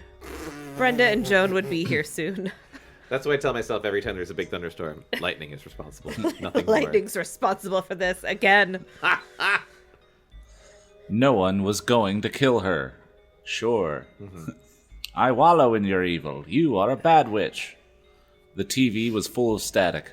At the power surge, the VCR had automatically turned off. Reaching for the play switch, she decided to take a break before traveling any further along the yellow brick road. She turned off the equipment and picked up the phone. Tony had been avoiding her since the funeral. Appreciating his need to be alone, she had tried not to be a burden. Still, she had called occasionally. She was getting low on friends, too, and needed support from someone. It would have been unnatural for him to act normal after the loss of his best friend.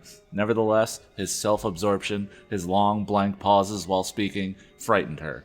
Something bizarre was percolating deep inside him. There was no answer at his house. His parents had gone to San Diego to visit his brother, but he had specifically told her he would not be accompanying them. She had been calling since 8 this morning and had still to receive an answer. Where could he be? It wasn't his turn either. Joan was a week past the deadline. None of them had gone that long without paying for it. Maybe it had been a mistake to invite her over. Only looking out for number one, right, Allison? He really hates Joan. Yeah, and Tony is self-absorbed. Yeah. After all, when you got right down to it, Joan hated her guts. Then again, she had not invited Joan or Brenda. They had invited themselves. Allison called Brenda's house and got her mother. Yes, Brenda had left a while ago. No, Brenda had said nothing about picking up Joan. Yes, it was terrible weather they were having. Thank you, Mrs. Paxson. Whenever she was uptight, a hot bath always helped. Figuring she'd hear the girls knock even if she were upstairs, she decided to squeeze in a quick one. A quick bath? That tub doesn't had a jet exist. Before she climbed the stairs, however, she rechecked the locks on the front and back doors.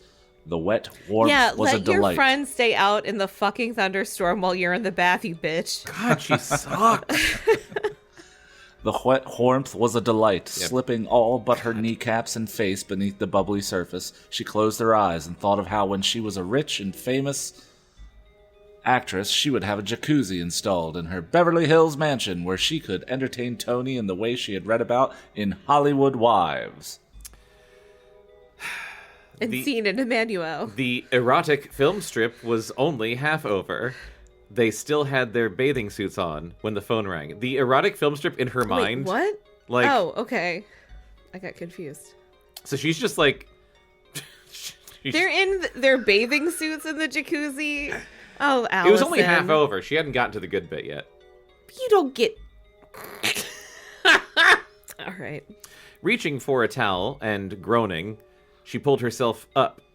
This had better be Tony. She could tell him she was talking to him in the nude. Allison! Allison!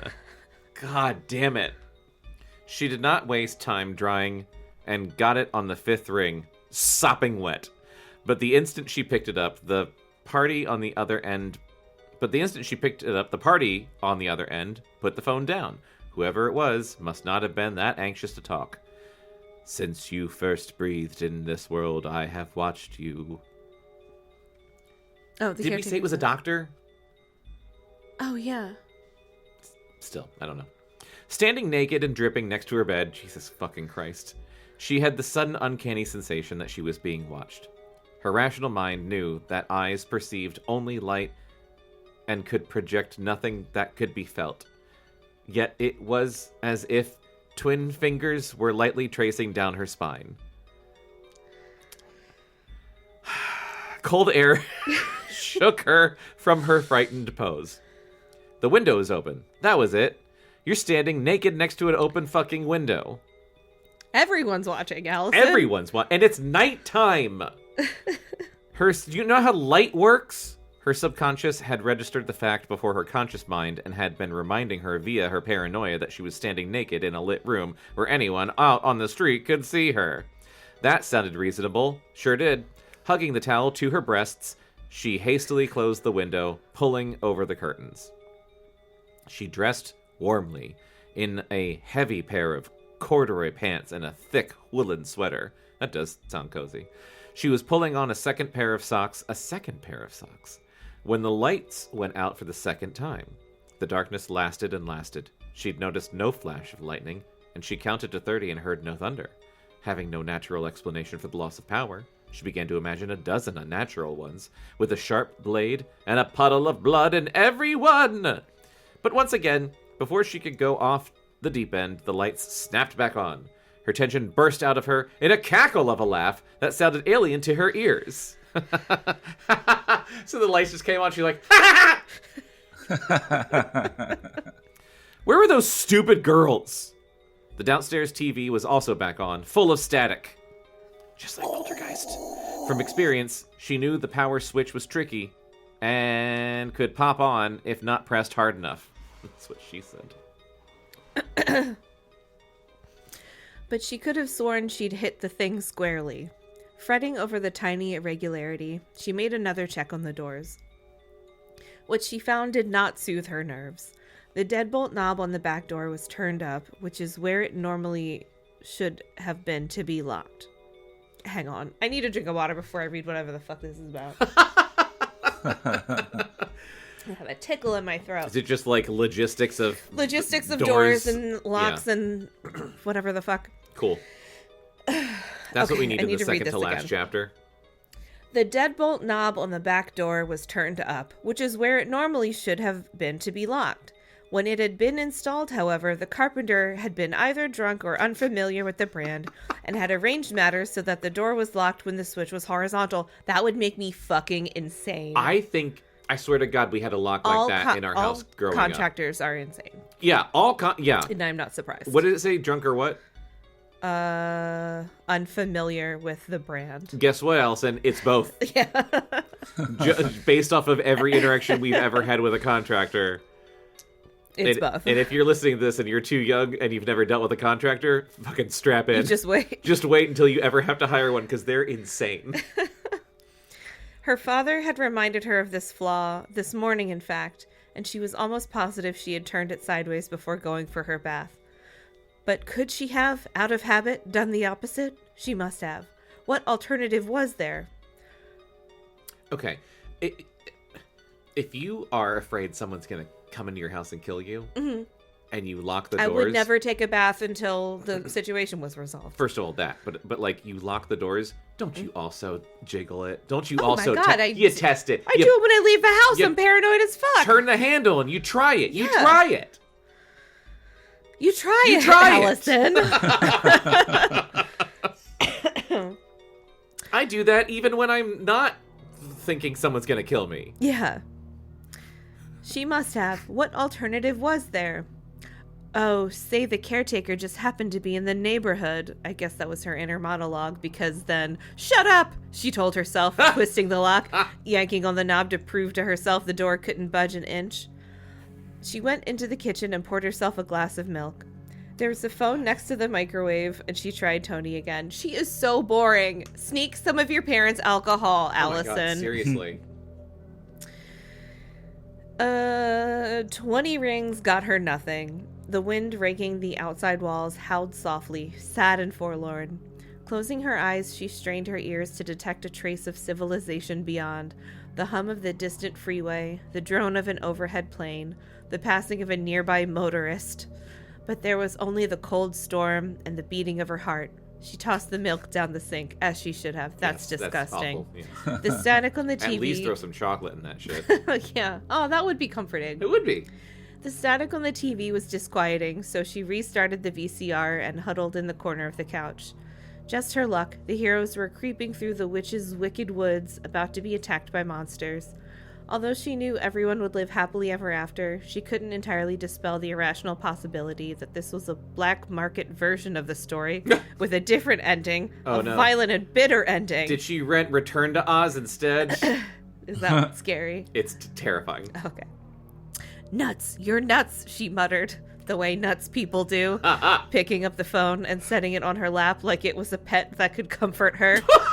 She's fucking losing it. She really is. Also, and it's very funny to me. I'm actually, like, as much as we're giving her shit, I do love this setup as, like, the end of the book. Like, yeah. Like, with this, and there's 2 chapters left, basically. Yeah. And we've got Allison alone in her house in a neighborhood that's completely empty, and it's night, and it's storming. I'm fully into it. Yeah. Oh my God. I'm going to get another drink as fast as I can, because I read I always read ahead when I go to get a drink, but I still want to hear Chris read this because it's crazy. Can you bring This time, she gave Tony 30 rings. No dice. She found herself in the garage before she would admit to herself what she was doing there. The excuse of wanting to make sure it was locked didn't fool her. Without checking the garage door, she had gone straight to the cabinet where her father kept his sporting equipment. He played tennis, golf, and skied, but his hunting enthusiasm was all that was relevant to her at that moment. Where is that bazooka? She found the shotgun in a maple box at the back on the floor, where a child could reach it. Oh my God. The black over and under twin barrels were cold to touch. She's gonna kill Tony. Lifting the smooth Or oak Brenda, stock, or Joan. she marveled at its weight. From having watched her dad, she knew it split in the middle and took 2 shells, both of which were controlled by a single trigger. Once, when she had been a child, he had caught her playing with it, and although it had been unloaded, he had yelled at her something fierce, yet not nearly as fierce as her mother had yelled at him later on for storing it on the floor. Hopefully, dear Daddy would forgive her tonight if she brought the gun in the house to keep her company. When the girls arrived, she could keep it in the hall closet for handy reference. I'm sorry, did gun safes not exist in 1986? It's just a shotgun sitting in the garage where a child can get to it? I don't think I knew people that had fucking shotguns and shit. I did. Maybe I did and I just didn't know about it because teenagers weren't whipping out shotguns. Very weirdly, Patrick had a shotgun. Oh, wow. It wasn't his. I think it was his dad's, but it was in his townhouse in Annapolis. And it was one of the only things like left when he was living there alone. So when we made, what was it, Boglin 2? We made our little dumb Boglin movie. I was like, oh, we got to use this shotgun. This shotgun's fun. So we just like played around with it. I mean, we didn't have any shells. I did it right. But yeah, it is, I don't know. It's fun to hold a shotgun. She was searching for the box of shells when she heard the knock at the door. Whether the sound filled her with relief or the opposite was hard to say. Joan was an old nemesis and was not to be trusted. Really? But Brenda was a good friend. There was no reason not to welcome her arrival. Get over your weird, irrational hatred of Joan. If I was going as nuts as she's going, I would welcome literally anyone in the house. Seriously. Be like, Nemesis? Yes, please. Yeah. Come keep me company. I could, at the very least, use you as a human shield. They'd known each other since childhood. Sure, they'd had their arguments, quite a few of them lately, but so did all old pals. Then again, Brenda sure had enjoyed her tasks. Who else of them could say that? She had suffered the consequence of expulsion from school, but there had been a streak of strange satisfaction in that also, judging from how she had joked about it afterward. It did seem fun. It did seem Allison really fun. took a long time to make it from the garage through the kitchen and living room to the front door, and once there, she paused, wondering why they hadn't rung the bell. Brenda, she called. Joan? No answer. Stay cool. Don't freak. You're not going to die. No people? No people? Yeah. Well, we don't have peepholes in our doors. People? We have a big fucking glass. Well, we do, but like... Did we have a peephole in Hamden? Yeah. Oh, I guess Or- so. Did we? No. We had the... We also had glass, we though. had a window. Which I didn't like because then people could see you peeping at them. Yeah. You need a secret peephole. need a secret where they peephole. where you can creep up But I don't and they think- don't know you're there. I don't think... Secret peephole for secret people. Jesus. That's a good album title. I don't think houses have peepholes in their doors. Yes, they do. We had a peephole. It- Growing it- up. Really? Yeah. In your house door? Yes. Is it still there? I don't know. Probably. I can't imagine they replaced the door. Chris, does your door have a peephole? I have windows on my door. Oh. It was great because you could like walk really quietly and see if it was Jehovah's Witnesses Yeah. and then walk quietly away. Man, thank God, like, we have, like, cameras are easily Yeah, cameras are the new affordable. peepholes. Cameras are the new peepholes, because, yeah, now when the doorbell rings, we just look at the Just like, camera. Who the fuck is it? Who is it? Oh, it's just the mailman. It's just Jeff. Sometimes it's a nice neighbor. That's true. Yes. She pressed her ear to the door. She couldn't even hear the rain over the roar of the blood in her ears. Hello? Wait. Hello? She croaked. Whoever was there, if there was anybody there, was playing it mean. All right. She was a big girl. All she had to do was... What was she supposed to do? She didn't know. Turn on the porch light? Yes. And peek through the glass? The porch light's not on? At the other side of the door? Yes. And be careful, she saw them before they saw her? Yes. And then scream bloody murder. Great point. She had a hard time with the switch. Her hands were shaking, so she's just like... But finally, the porch light went on, spilling a bloody glow on either side of the door. Damn these red bulbs! Wishing she had a miniature periscope, she inched It's called a peephole, Allison. she A inched miniature periscope. miniature periscope. She inched her eyes toward the smoky panel of glass. If this was a joke, they were pulling Brenda and Joan were sleeping in the garage. But there was no one there, no one she could see. To be absolutely sure, she needed to open the door. The house was more likely Oh to god, be this is like her dream. struck by... It is! She needed to open the door. The house was more likely to be struck by a meteor than were the chances of her doing that. Yet she had not imagined the knock. It had been as clear and distinct as, oh God, the knock at the back door. She began to pant on air that seemed to turn into a vacuum in her lungs. No one with any scruples or benign intentions would have gone to the back door. What a sentence. What a sentence.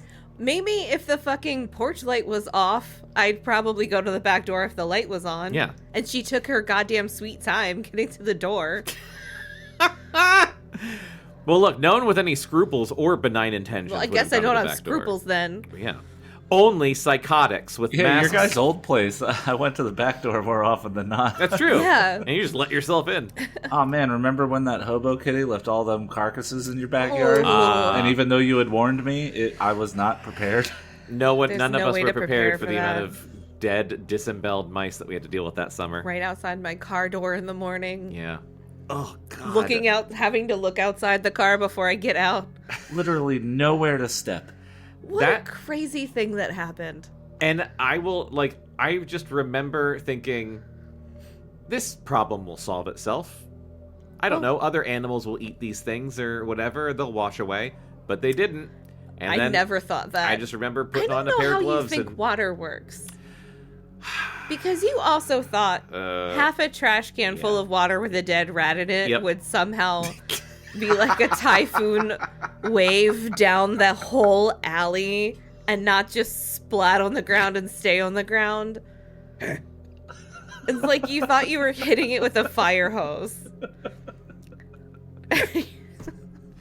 What did you even do with it after that? I think I saw that Nothing. happen and was like, "Oh, I'm going back I did inside." No, I did nothing, if you remember, because I...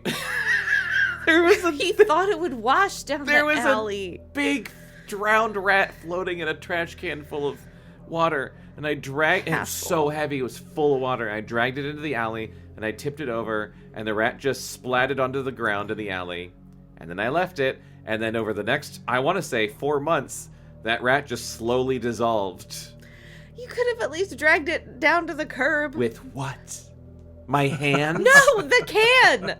Before turning it over. It was full of water. It weighed like 500 pounds. It was one of those old rickety metal trash cans. It was like when you dragged it. I was making it everyone's problem. You really did. I really A did. lot of us use that alley. Yep. Aw, I Us miss living there. and the firemen and all of our neighbors. Yes. And that rat just... And all the walkthroughs. That rat just got flat. Oh, God, that's so gross. Mm-hmm.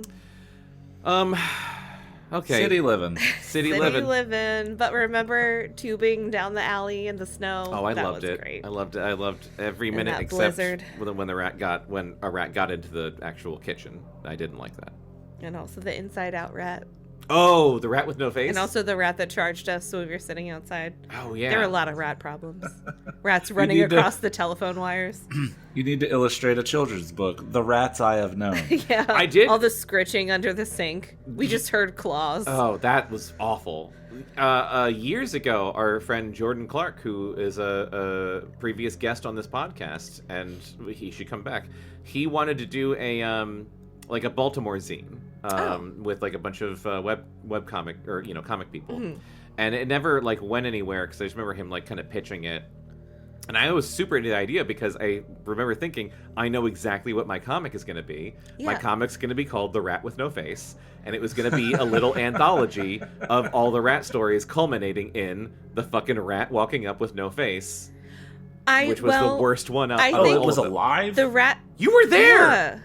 I think. You might have been there. It was during the daytime. A rat was slowly ambling, which is already a problem. Yeah. And it was like missing skin and clearly Kind of fucked. sounds familiar. Something And it like wandered under Jonathan's car. It was walking toward us. It couldn't see because I don't think it had eyes anymore. And there were like, I don't know, like 5 or more of us out there. We were just probably drinking in the backyard. Yeah. And I remember walking up to it and like stomping on the ground to try and get it to go away. And then it like turned and it got to my car and it started climbing up my tire. And I just remember everyone laughing and screaming at the same time. Yeah. Because it was a really horrific experience. Horrible. Yeah. Well, I like the title "The Rats I Have Known." The Rats I Better. Have Known is better. You should just draw it. Yeah. Just do all of that. I should. Okay, Let's back to read chain letter. more. Only psychotics with masks over their grinning skulls and sharp cutting implements in their greasy hands used back doors after dark. You can't hold a sharp implement in a greasy hand. That's a great way to cut yourself. Oh, fuck. She'd seen the movies. She knew the score. That's in the book. Didn't. like it. Yep, I love it. The hatchet man would get his due, but only after he'd garroted and dissected a half-dozen coeds. And a character as crafty as the caretaker? Why? His quota would be bigger than average. At least everyone on the list, not to mention a few possible bystanders. So she has seen a lot of horror movies. This all I tracks. still don't understand why there are many punishments, including death, I when totally there agree. already was a promised punishment. No clue. This is only a play, and I am the star, and I had better move my ass. 2 loaded barrels could make her odds a lot better. She's gonna shoot one of these girls through the door. I know. And I'm so upset. Yep. Picking up her feet, placing one in front of the other, she plodded back to the living room. The great and terrible Oz was threatening them not to look behind the curtain. I guarantee you, you won't like what you see. How long has that movie been on? She only just turned it back on from the Yeah, static. that's like the end. Oh, I don't fucking know. I haven't seen it in a long time. She had rounded the kitchen counter and was passing the oven when the knock came again, loud and insistent.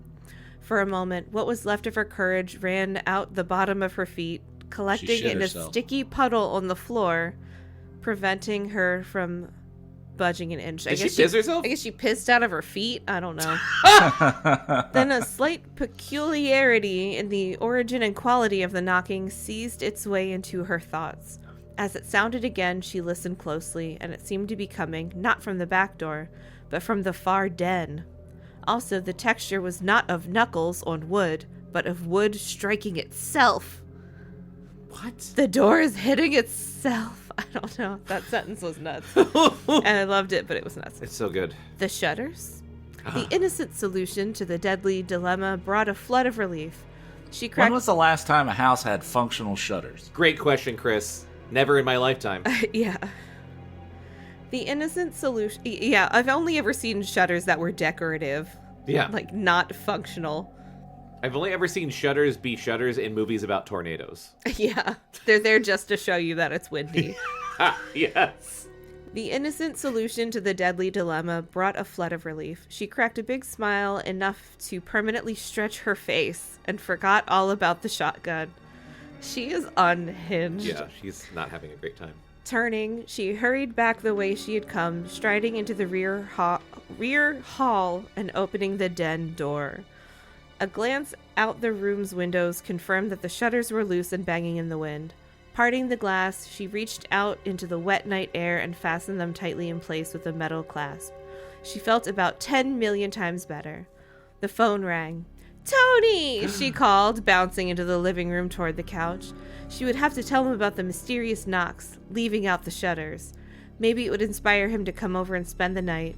If that didn't work, a few nasty suggestions might bring him running. Just tell him you have Emmanuelle on VHS. Yeah, just tell them that you were just naked, like, thinking about it. And his reply is, which one? There's like 30 so far. Too bad Joan was already on her way. Where were those girls anyway? Hello, Tony, she said, picking up the phone. Hello? There was breathing. Not heavy and pornographic, but ragged and faint. Her own breathing stopped. The fear she had seconds ago sidestepped struck her full on. There was nothing to be gained by not hanging up the phone, but she simply could not bring herself to do it. A childish prayer kept her frozen. As long as the person was on the phone, he was somewhere else, and he couldn't break through the door and split her open like a side of beef. The problem was, he was probably thinking along similar lines. As long as Allison continued to listen, Allison was a sitting duck for any attack. Brenda? Joan? They hung up, but not before she heard what sounded like a sigh. She put down the phone and instantly picked it up again. When they had moved in, she had memorized the housing track's security number. Their guard, Harvey Heck, was an alcoholic. I'm sorry. His name's Harvey Heck. I don't think it's our first time meeting him. I know we've heard about the alcoholic guard, but I don't remember Harvey Heck. No, there's no way they would have said that name Heck and I forgot it. is a crazy name. That's incredible. We knew he was an alcoholic, but we didn't know he was H.H. Harvey Heck. H.H. Look, we started this book 2 years ago. Their guard, Harvey Heck, was an alcoholic, and if he was stone drunk right now, he would never forgive himself when he read in the morning paper about the cute teenager who had bought it while he was on duty. All right, Allison. Harvey! She shouted when she heard the 10th unanswered ring. She was on the verge of cursing his name when it occurred to her that the caretaker might have already paid him a visit. Harvey might be unable to answer. Feeling a despair that threatened to transform her into a whimpering vegetable, she slowly replaced the receiver. But it's not my turn. I would have done whatever you asked. She had 2 alternatives: call the police or load the shotgun. Both of them sounded like fantastic ideas. Yeah, let's do both. Do both at the same Do time. one then the other. Or at the same Okay, so this next sentence is insane. Uh-huh. She got out the local phone book, and it took her 4 tries to punch out the correct number. Finally, she reached another human being, an elderly lady with a faint English accent. She needed the phone book to dial 911. Does 911 not what? She needed a phone book to dial 911, and an old British woman answered it. What? What? San Bernardino Police Department, may I help you? Are you sure? What? San Bernardino. She dialed 44 first. Yes, yeah. That's She dialed 999. You gotta get the country code. 44999. Yes, my name is Allison Parker, and I live at 1342 Keystone Lane in a housing tract 5 miles north of the 10. I'm very cute. Don't let me die. 10 freeway. There is someone trying to kill me. I'm all alone. Please, send somebody. Hello? Hello? The phone was dead. I am furious I don't get to do this British policewoman's voice. I think I nailed it. You did nail it. I was like really excited to pick up to pass the baton to me.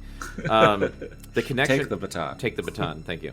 The connection had not been simply interrupted. There was no dial tone, no static, nothing. And hadn't it gone dead the second she had started talking? The police hadn't even gotten her name. Clutching her abdomen, she bent over and put her head between her knees. She is having a full fucking blown panic attack. Yeah, she needs to look in her mother's medicine cabinet for Take some Valium. diazepam Oh, yeah. or something. Gratuitously long chapter ends up a dream. Fuck. Oh, it There's no way. There's better no not way. be. She better die. The dream was in all italics. And there's Yeah. only some italics in this. Purple dots the same shade as the caretaker's envelopes danced behind her closed eyes. She was going to vomit. She was going to faint. She was going to faint vomit. She was going to die. I'll get you, my She was pretty. going to faint, vomit, die. Faith on the die. I'll get you, my pretty, and your little dog, too. The TV hummed happily along. The witch's hourglass. Can we all just picture, even though I haven't seen Emmanuelle, what the background noises of this whole situation would have been if it was Emmanuelle and not the Wizard of Oz? It just would have been like soft, like Is it French. in French? I don't know. The one I saw wasn't. Or Okay. maybe it was dubbed. Yeah. Yeah. Okay. But it was just like soft, like kind of orchestral music, like cheap, whatever, and then probably just like softcore moans. As if that was happening while she's like loading a shotgun. Just in the background. Accordion sounds. The TV hummed happily along. The witch's hourglass, like the caretaker's, was running low. But unlike Dorothy, no one was coming to her rescue. Sitting up and staring at the screen, she tasted blood in her mouth. She had bitten her tongue. But I'm the star! I'm not supposed to die! She forced herself to think. The only way her antagonist could have called 1 minute and cut the line the next was by being at one of the places where the phone company had been working installing new cables. What? That's the only way! I don't think that's true. That's all there is! Several times, while on her daily walks, she had passed the gray electrical boxes and noticed the numerous available plugins. That meant the caretaker was definitely in the tract. There was a phone company box up the street. The caretaker could be a couple of hundred yards away and closing in on her. Hello? Hello? Yeah, hi. Hi, this is Audrey. We're contacting people in the state of Maryland whose Medicare files show unclaimed reimbursements or cost adjustments from 2025. We're verifying those during the 2026 enrollment so you don't miss those out. So you do have Medicare Parts A and B, right? Sure do. Great, you qualify. Now going to connect you with a supervisor who can provide more details and help you get started. Oh no. Here we go. Thank you so much for holding on the line. This is Kevin. How are you doing today? I'm great, Kevin. How are you? I'm fantastic, brother. Thank you for asking me. This call is recording about your Medicare benefits. You do have Medicare Part A and Part B. Yeah, I got both A and B. C2. What's your age? 79. You sound like not 79, sir. You sound like 35 because you're a young man. Oh, thank you. I try to keep young. I do a lot of exercises. I go out every day and I run. I try and run. Have you seen Dick Van Dyke? He's 100 and he exercises all the time. It's crazy. He's my... Oh, he hung up.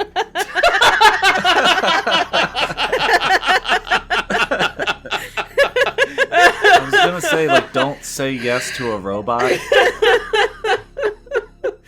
This is why they call me all the time, because I'm fucking with them. But I don't care.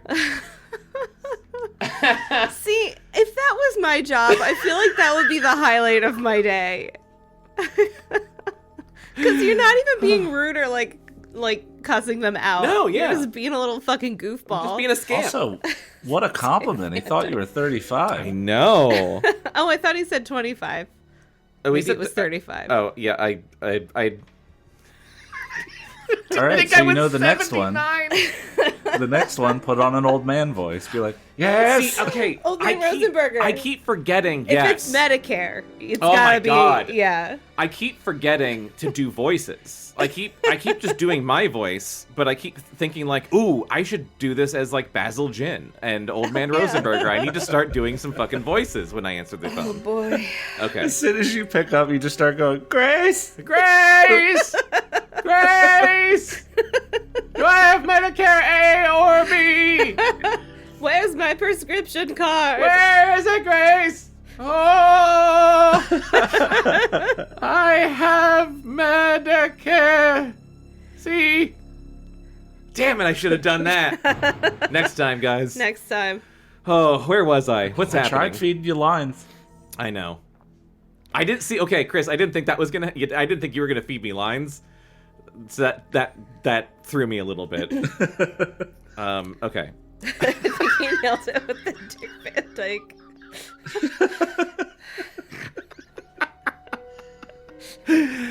At the realization that the final confrontation was about to begin, Allison experienced an unlooked for charge of defiance swell We've inside. already had an unlooked for emotion. We've had unlooked for hope, and now we have unlooked for charge of defiance. defiance. Oh, charge That of sentence defiance. sounded like a Schoolhouse Rock lyric. Like, at the realization that the final confrontation... At the realization that the final confrontation was about to begin. Allison experienced an unlooked for charge. Wow. It was not as though her fear left her. If anything, it intensified. It was simply that anger and vengeance demanded equal time. The cowardly bastard had taken the others unaware, but she was awake. She would not bleed or burn to death so easily. She had not played the role of the pursued heroine before. But she would play it well, as long as the curtain stayed up. She ran to the garage. The shotgun was where she had dropped it, cracked open and ready for loading. Unfortunately, her father's sporting equipment cabinet was in disarray, crowded and dark. Digging through wetsuits and basketballs and rackets, they're a very active family. I know, he's got a lot of hobbies. Just like Dick Van Dyke. She couldn't find the box of shells. Was it possible that there were none? She had exhausted the cabinet to the last inch and was considering searching the drawers beneath the workbench. That's probably the place I would have started. Yeah. When the lights went out for the third time, her heroic resolve of a minute ago swayed precariously. Angry thunder, and now it sounded like the sky was tearing in two directly overhead, slapped the garage door, followed by a torrent of falling water. But in her shrinking heart, she knew the storm was not responsible for the sudden darkness. The power had been cut. The blackness was as featureless as in a cave 10 miles beneath the earth, smothering her like a demon's cloak. Pardon me. The caretaker could not have interrupted the electricity as easily as the phone lines unless he had reached the circuits under the metal panel outside the back door. God, I love logistics. I think you can just cut shit. Can't you I know, just go are there outside wires? and cut Just wires? cut some wires. Yeah.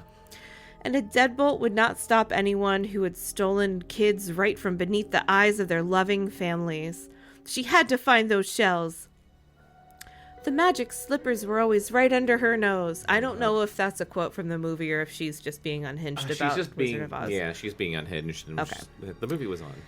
Her one hand was balancing the gun, the other was squeezing the arm of an old polyurethane jacket. When something about the jacket began to demand attention, she was hardly able to spare. And the missing clue was stuck on the tip of her mind when a sudden pounding on the back door jarred it free. Her dad always wore this coat when hunting, and sportsmen always like to keep their ammunition in a handy place. Okay.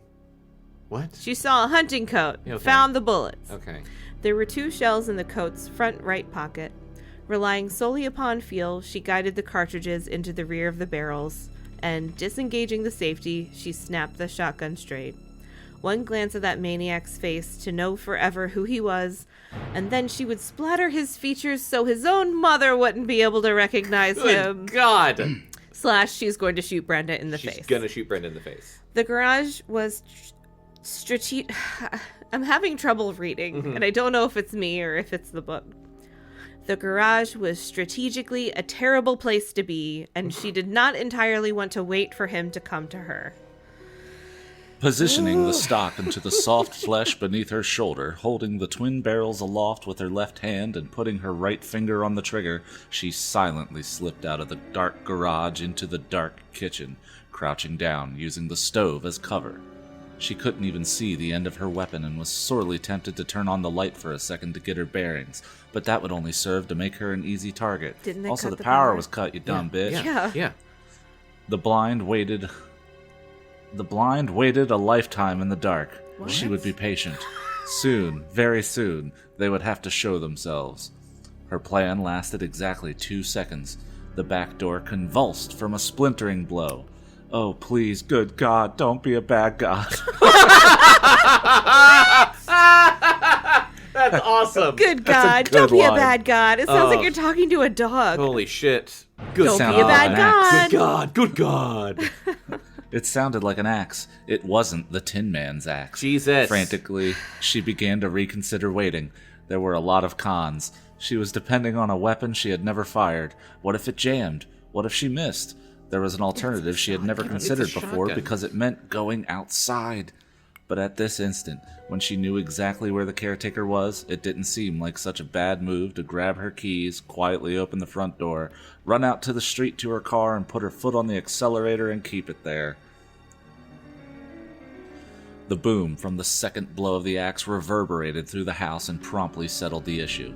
She scurried around the oven and made a beeline for the couch, catching her purse on the run. The showdown could wait for another day when she had an M16 and reinforcements.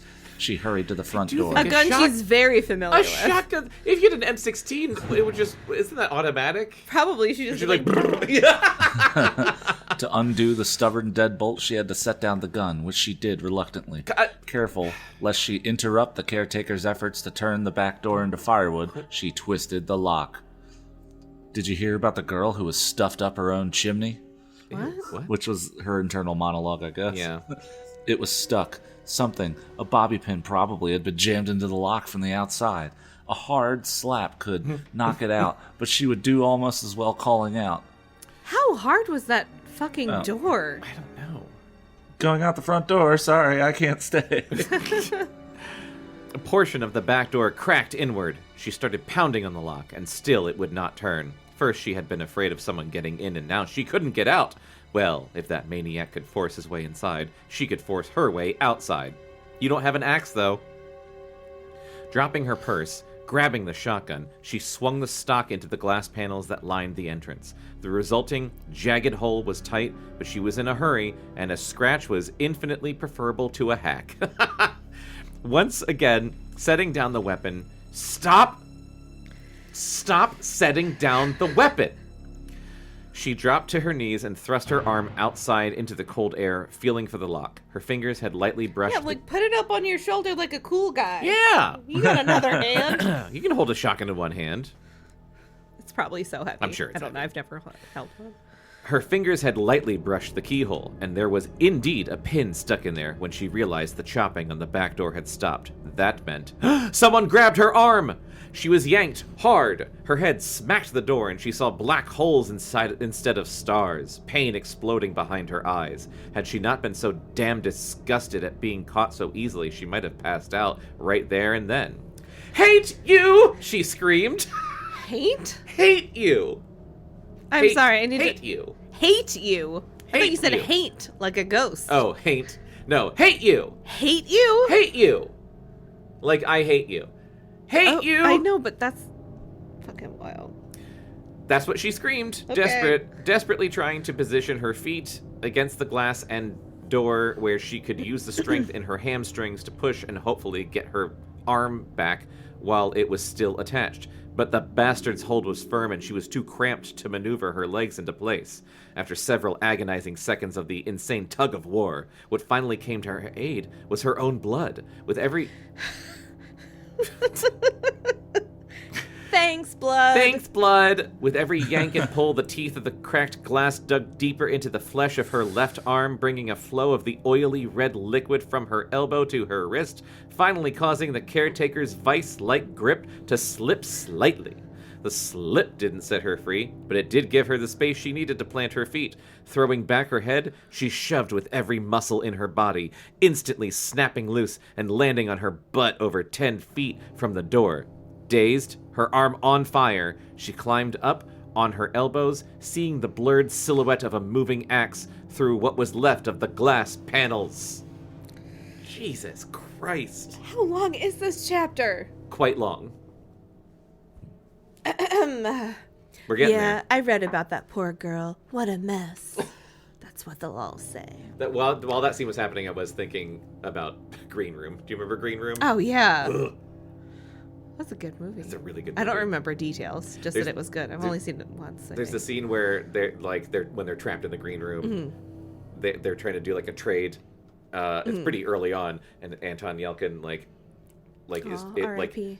puts his hand out, and they grab his hand, and when he pulls it back in, it's all like cut up really fucking badly, and they tape his arm and wrist up in like duct tape. Oh, It's God. awful. That movie rocks. It's so good. We should watch it. Yeah. I don't care. It's Christmas. She rolled onto her belly, turning her back to the door, feeling for the gun with her right hand. She would fill the SOB full of lead, she swore to herself, but not just this second. If she turned around now, she knew she would pass out. Her bedroom had always been her place of escape when things were not going well, and tonight definitely qualified as a bad night. So, less effort Yeah. to get herself to her bedroom Yeah. than to turn around and shoot him with the shotgun. Yeah, shotgun versus axe. I'm gonna bet on shotgun. Yeah. Well, she's got to go hide and rest first. Jesus Christ. Dragging the shotgun like it was a broken leg, crawling on all fours, she began to pull herself up the steps. She was going fairly fast for a quadruped, but if she could only stand, she would have done much better. But she couldn't get up, and she did not know why, other than that her entire body was a quivering mass of protoplasm. But she conquered the last step. As she conquered the last step, she heard the front door swing open. But did you hear what exactly was done to her? One more brief postponement of the final shootout, and she thought she would be able to pull the trigger. Digging into the carpet with her elbows, slithering like a snake with a broken spine, she squirmed into her bedroom. Throwing the door shut, she fell away from it to the floor. She was crying, she was bleeding, and she had nowhere else to go. No, and I don't think I want to hear about it. I love that she's about to be murdered. And And she's just thinking about how they're going to gossip about her dying. He was coming up the stairs It's on brand. slowly, pausing between each step, just like a killer in a movie, Mhm. taking his sweet old time. Yeah, it's really Michael Myersing it. Yeah. She could hear his breathing, just as it had been on the phone, thin and scraping.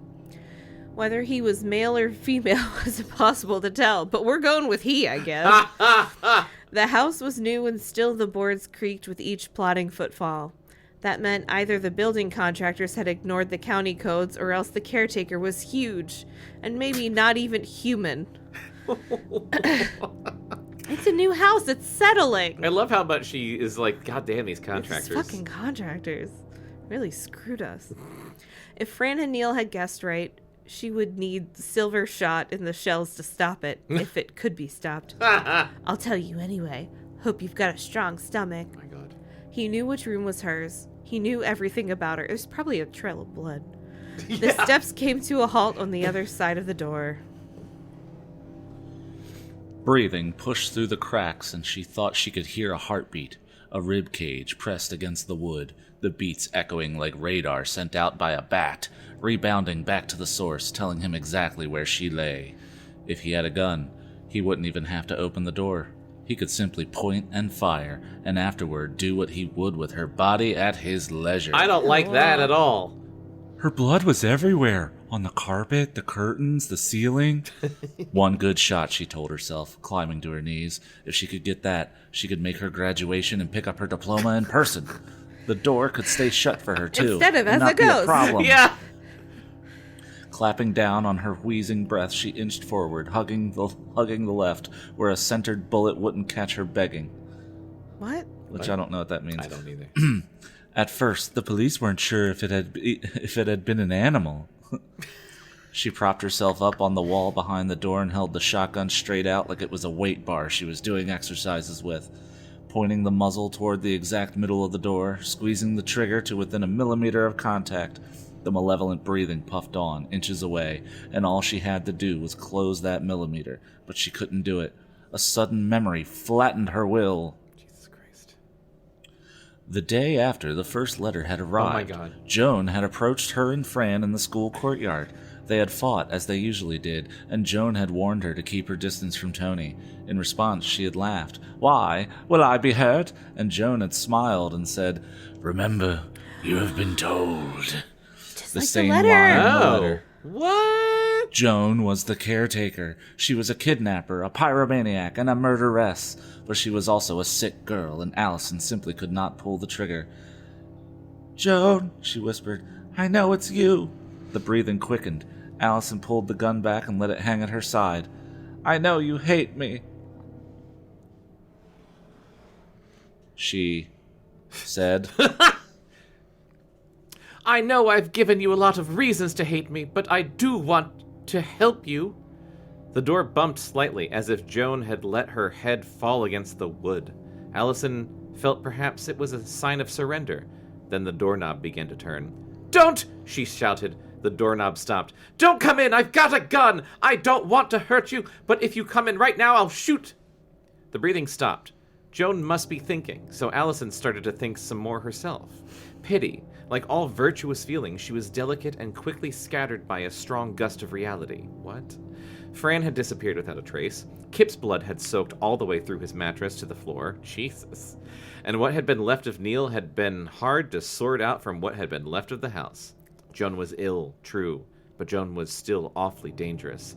And they say she almost got away. Damn you for everything! Allison cried, and whether she did so the instant before the knob turned again and the door began to open or the instant afterward was not clear. The compassion that had touched her heart had evaporated in a boiling wave of bitterness. Her leg lashed out, slamming the door shut in the caretaker's face even as she pivoted on the ball of her foot and brought the gun to bear. Ramming the wide barrels into the wood at chest level, she pulled the trigger. The recoil was cruel, slapping her aside like she was a paper doll. She landed on her shoulder blades, the butt of the shotgun striking her jaw with a loud crack. She did not lose consciousness, but her hold on it slipped several notches. Her eyes remained open, rolling in a mist. A numbing sheet wrapped her brain, and yet the unhappy triumph pushed its way through. The breathing on the other side of the door had stopped for good. Your hourglass just ran out, baby. Jesus. I have added nothing. How long she lay there, she was not sure. There seemed no hurry to get up, not even to bandage her mangled arm, which continued to bleed. A cool current of blessed relief flowed through her nerves. How long is this chapter? Incredibly. If not for the dread of what she would find on the other side of the ruined door, she could have laughed. Instead, and not for the first time that night, she cried. I'm surprised she's not laughing. Remember she got that face full of glass? Yeah. It was just maniacal. She got a precedent for it. Should have told someone else, Joan. When her heart had finally slowed from its shrieking pace and her eyes had run dry, she sat up. A glance at her arm brought a rush of nausea. There would be scars and a lifetime of having to explain where they had come from. Stretching forward, a half-dozen vertebrae popped in her back. She looked up. Even with the absence of streetlights and the closed curtains, the hole in the door was impossible to miss. She reached for a sheet on her bed. She would not look at the body. If she did, she would never be free of this night. She would cover it immediately. No! But... I must know who it is! But, right? She kept her gaze up when she opened the door. The damage the buckshot had done to the hall closet door stared her in the face, shredded and blackened towels hanging through the ruptured boards. But where was the blood? Feeling tentatively with the tip of her toe, her almost forgotten panic escalating in quantum leaps, she swept the floor and hit nothing. There was no choice. She had to look down. There was no body. Maybe you should have waited until you saw someone to shoot them. Yep. The caretaker was still alive. The phone beside her bed began to ring. Allison did not want to answer it. The only one who would be calling was the one who had originally interrupted the line, and suddenly she began to doubt very seriously that it had been Joan she had been talking to on the other side of the door. Joan was tough, but even she couldn't swallow a 12-gauge shell at point-blank range with no ill effects. No one can. Nope. They just stepped aside. But her will was crushed. She felt herself drawn toward the ringing, unable to resist. She was a pawn. Her master wanted to have a word with her. She picked up the phone. Hello. The voice was weak, on the threshold of hearing, possibly because of a bad connection, probably because he wished it so. The tone was neither masculine nor feminine, cleverly disguised. A barren neuter. God. And yet it was a voice that was not necessarily unkind. Once, so it seemed, she had heard it before. "Do you know who I am?" the voice asked. "The caretaker." "Yes," the voice sighed. "I am here to take care of you." Hence the name. "Don't kill me," she breathed, tremors starting in her feet, rising swiftly. "You killed yourself." In the background, Allison heard a cough, and then thunder, at the exact moment she heard it outside her own window. "Come to me. I have your task. Hurry. Not much time." "But I don't want to die," she cried, her knees beginning to buckle. When the voice spoke next, it was clear, and it was true. She knew this person. She just couldn't remember who it was. "You are dead." The caretaker hung up, and no dial tone came on. She did not replace the phone. She backed away from it as if the cord might come alive and strangle her. There was nothing to be done. He knew her. If they said she was dead... "But I live. I'm the star, and I'm only 18 years old." Her courage wavered like an uncertain candle, but it wasn't ready to go out just yet. The caretaker was not omniscient. He had tried once to catch her and had failed. He had, in fact, retreated, at least far enough away to make the call. It was possible he was wounded, and she had the gun, and one shot left, and could wound again. Taking hold of herself and the shotgun, she ran down the stairs. The front door lay wide open, and she found her purse where she had dropped it. The caretaker had made a mistake. Her car keys were still inside. She was only 10 strides outside before she was soaked, the cold rain stinging her gashed arm. Lightning flashed before her eyes, and thunder punched her eardrums. Her soggy socks slipped on the concrete walkway, and she almost saved the caretaker a return visit by breaking her neck. Nevertheless, getting out of the house was like climbing out of a coffin. She didn't grab shoes. Nope. The car door was locked. Her chain had 3 keys on it, and 2 of them were almost identical. She tried one. It didn't fit. She glanced around. No one in sight. She tried the other key. It didn't fit! She had it upside down. No! She'd had the first one upside down. God, you bitch. The door opened, and there was no one in the back seat, and she climbed inside, immediately pressing down the lock. She was going to make it, pumping the gas. She turned the ignition.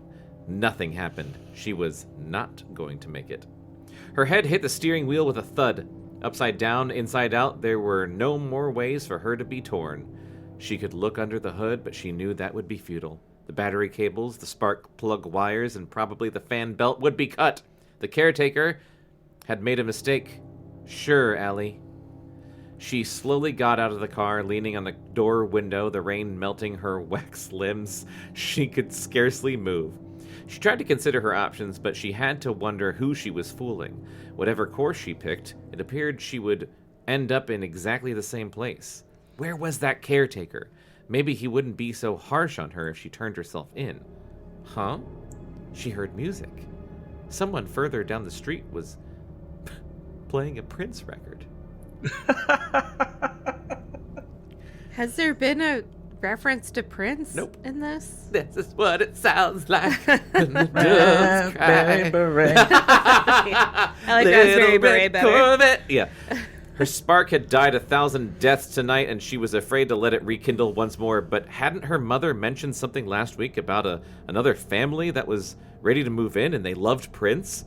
And wasn't that an inhabited house complete with lit windows in the same direction as the music? Allison, you idiot, that's where the caretaker is. How long is this chapter? I'm just gonna, real quick, let's just do a real quick, two more pages. Okay. Goddamn. And did this mean that safety had been only a hop, skip, and a jump away all night? Allison took a quick 360-degree scan of the area and bolted. Tony had run some excellent times in his track career, but even he could not have caught her now. Her socks began to loosen, the outstretched toes slapping the pavement, I hate that. and her drenched hair obscured her vision. What, your socks falling off as you sprint in the Just rain like outside? Wet like running in wet socks. I've never done that in my Mom, life. there's When a have you done barefoot that? lady with a I've done gun that when I was running down the a kid. street. I did that. You ran in wet socks as a kid? Yeah. All right. It's guess awful. I believe it.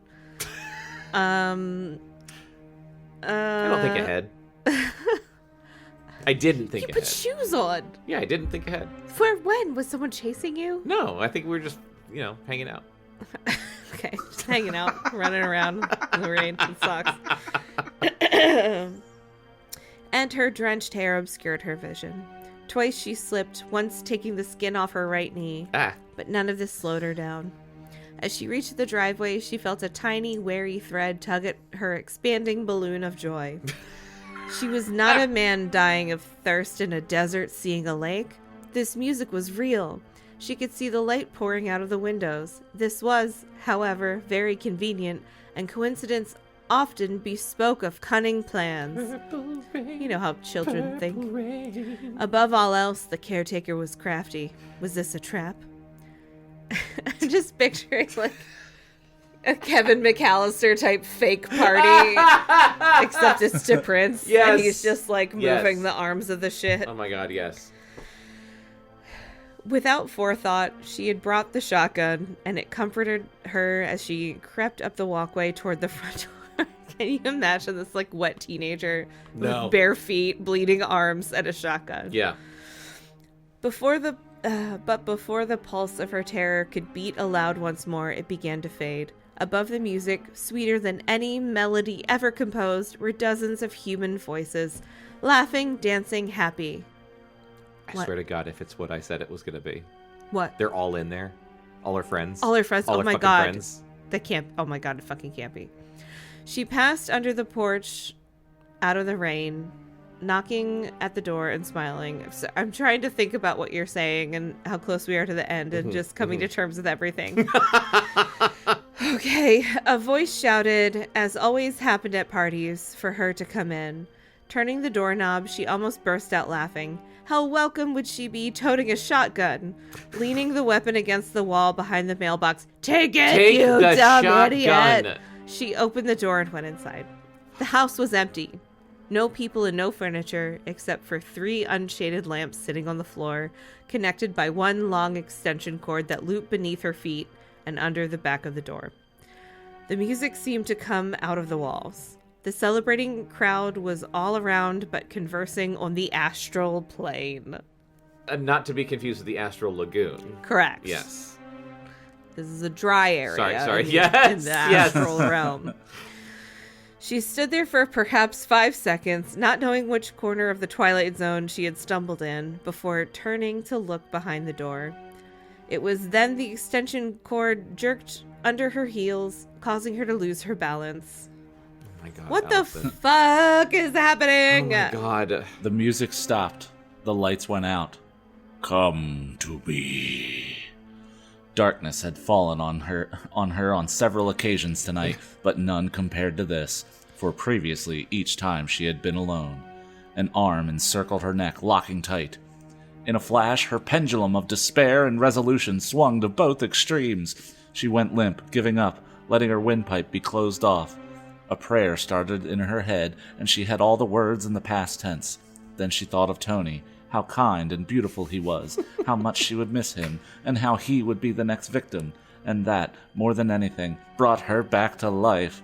I haven't gotten laid yet.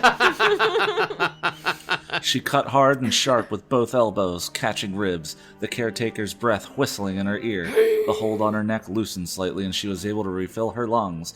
No! She screamed, planting her feet firmly on the floor, shoving up and back.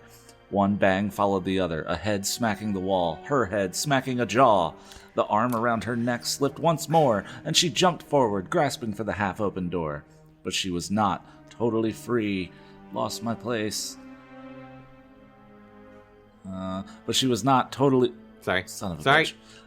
But she was not totally free, and the hands that clung to the back of her sweater regrouped quickly, clawing into the material, catching hold of her flesh. So play dirty, she thought, and while you're at it, take this. Swinging through a wide arc, she caught the caretaker squarely on the nose with her right fist. Warm blood spurted over her stinging fingers, and the shadow, her shadow for the last 2 months, let go and staggered back. Almost she could see who was there. Had Allison immediately struck again and pressed her advantage, she might have gotten away. But she lacked faith in her strength, and she was anxious to end things once and for all. Jumping out of the doorway, she grabbed the shotgun, and she had enough time. She had the barrels up, the stock stabilized on her shoulder, her finger on the trigger, and the caretaker in her line of sight. Then the figure stepped forward, closer to the door, and what light the stormy night could spare caught the face. No, she whispered in a cold place deep in her soul.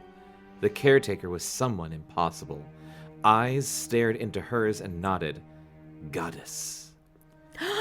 Her paralysis ended. It makes no difference, she screamed. Taking a step forward, she pulled the trigger. The caretaker repaid her earlier favor, the door slammed in her face before the shot could spray its flashing orange tunnel of death. The doorknob caught the tip of the gun, tilting the barrels upward, discharging the shell into the ceiling. Since the weapon was not jammed against a relatively immovable object as it had been the first time, the recoil was minimal. That made her downfall after all her struggles all the more ironic. Turning to flee, she simply slipped and fell and hit her head on a brick planter wall and was knocked out. Oh my God. It's fucking Neil. I was going to say, why did you gasp? Because it's Neil. What does the goddess mean? I forget. He called her Tony goddess. Tony told her that Neil thought she was a goddess. Right, okay, I forgot. So it's Neil? Yes. But why? Because he didn't. I thought it was like Neil or Fran or both. Yeah. I still Because think it's because the guy was his dad. Of the guilt. Take those lights off. Take those why lights are off. your glasses on, Take Chris? those I'm right glasses off. You're not right yet. Not yet. I swear to God, if it's his dad, you fucking piece of shit. I'm a detective. Holy shit. Okay. That was long. Let's wrap this up, and then we're recording the last episode tomorrow night, so I'm very excited to just, like, go right into that. Holy shit, this is This is a really good book. This is awesome. And I love it. This got so good. It was already good, and it got so good. I'm so excited for John Walker to hear the last time on. Yeah, oh me my too. God, it's going to take a while. I know, you're going to have to parse that down somehow. You're also going to have to catch him up with the entire Oh, we should do it in person, but I guess we're not. Yeah. It's not enough time. On a weeknight? I know. Yeah. Crazy. Well, I live here, so. Chris, plug. If you're a fan of any of the hijinks or workshopping bits we randomly do on this show, then I would like to invite you on an improvisational comedic adventure that we call The Sketchy Show, available wherever you get your podcasts. And you can follow Below Grade Level. You can follow Below Grade Level on TikTok and Instagram, and you can follow Cactus Rodeo, where Below Grade Level, a sketchy show, and other podcasts can be found on YouTube and Facebook. Come back next time to find out what happens at the end of Chain Letter. I can't wait. Holy crap. This is awesome. Oh my God, my notes. I'm excited. My notes are incomprehensible. Okay, we love you. Bye. Bye. Bye. Below Grade Level is a Cactus Rodeo production. You can subscribe to and follow Below Grade Level on TikTok, Instagram, Spotify, Apple, and wherever you find podcasts. Contact us at podcast@cactusrodeo.com and discover more of what Cactus Rodeo has to offer on Facebook and YouTube.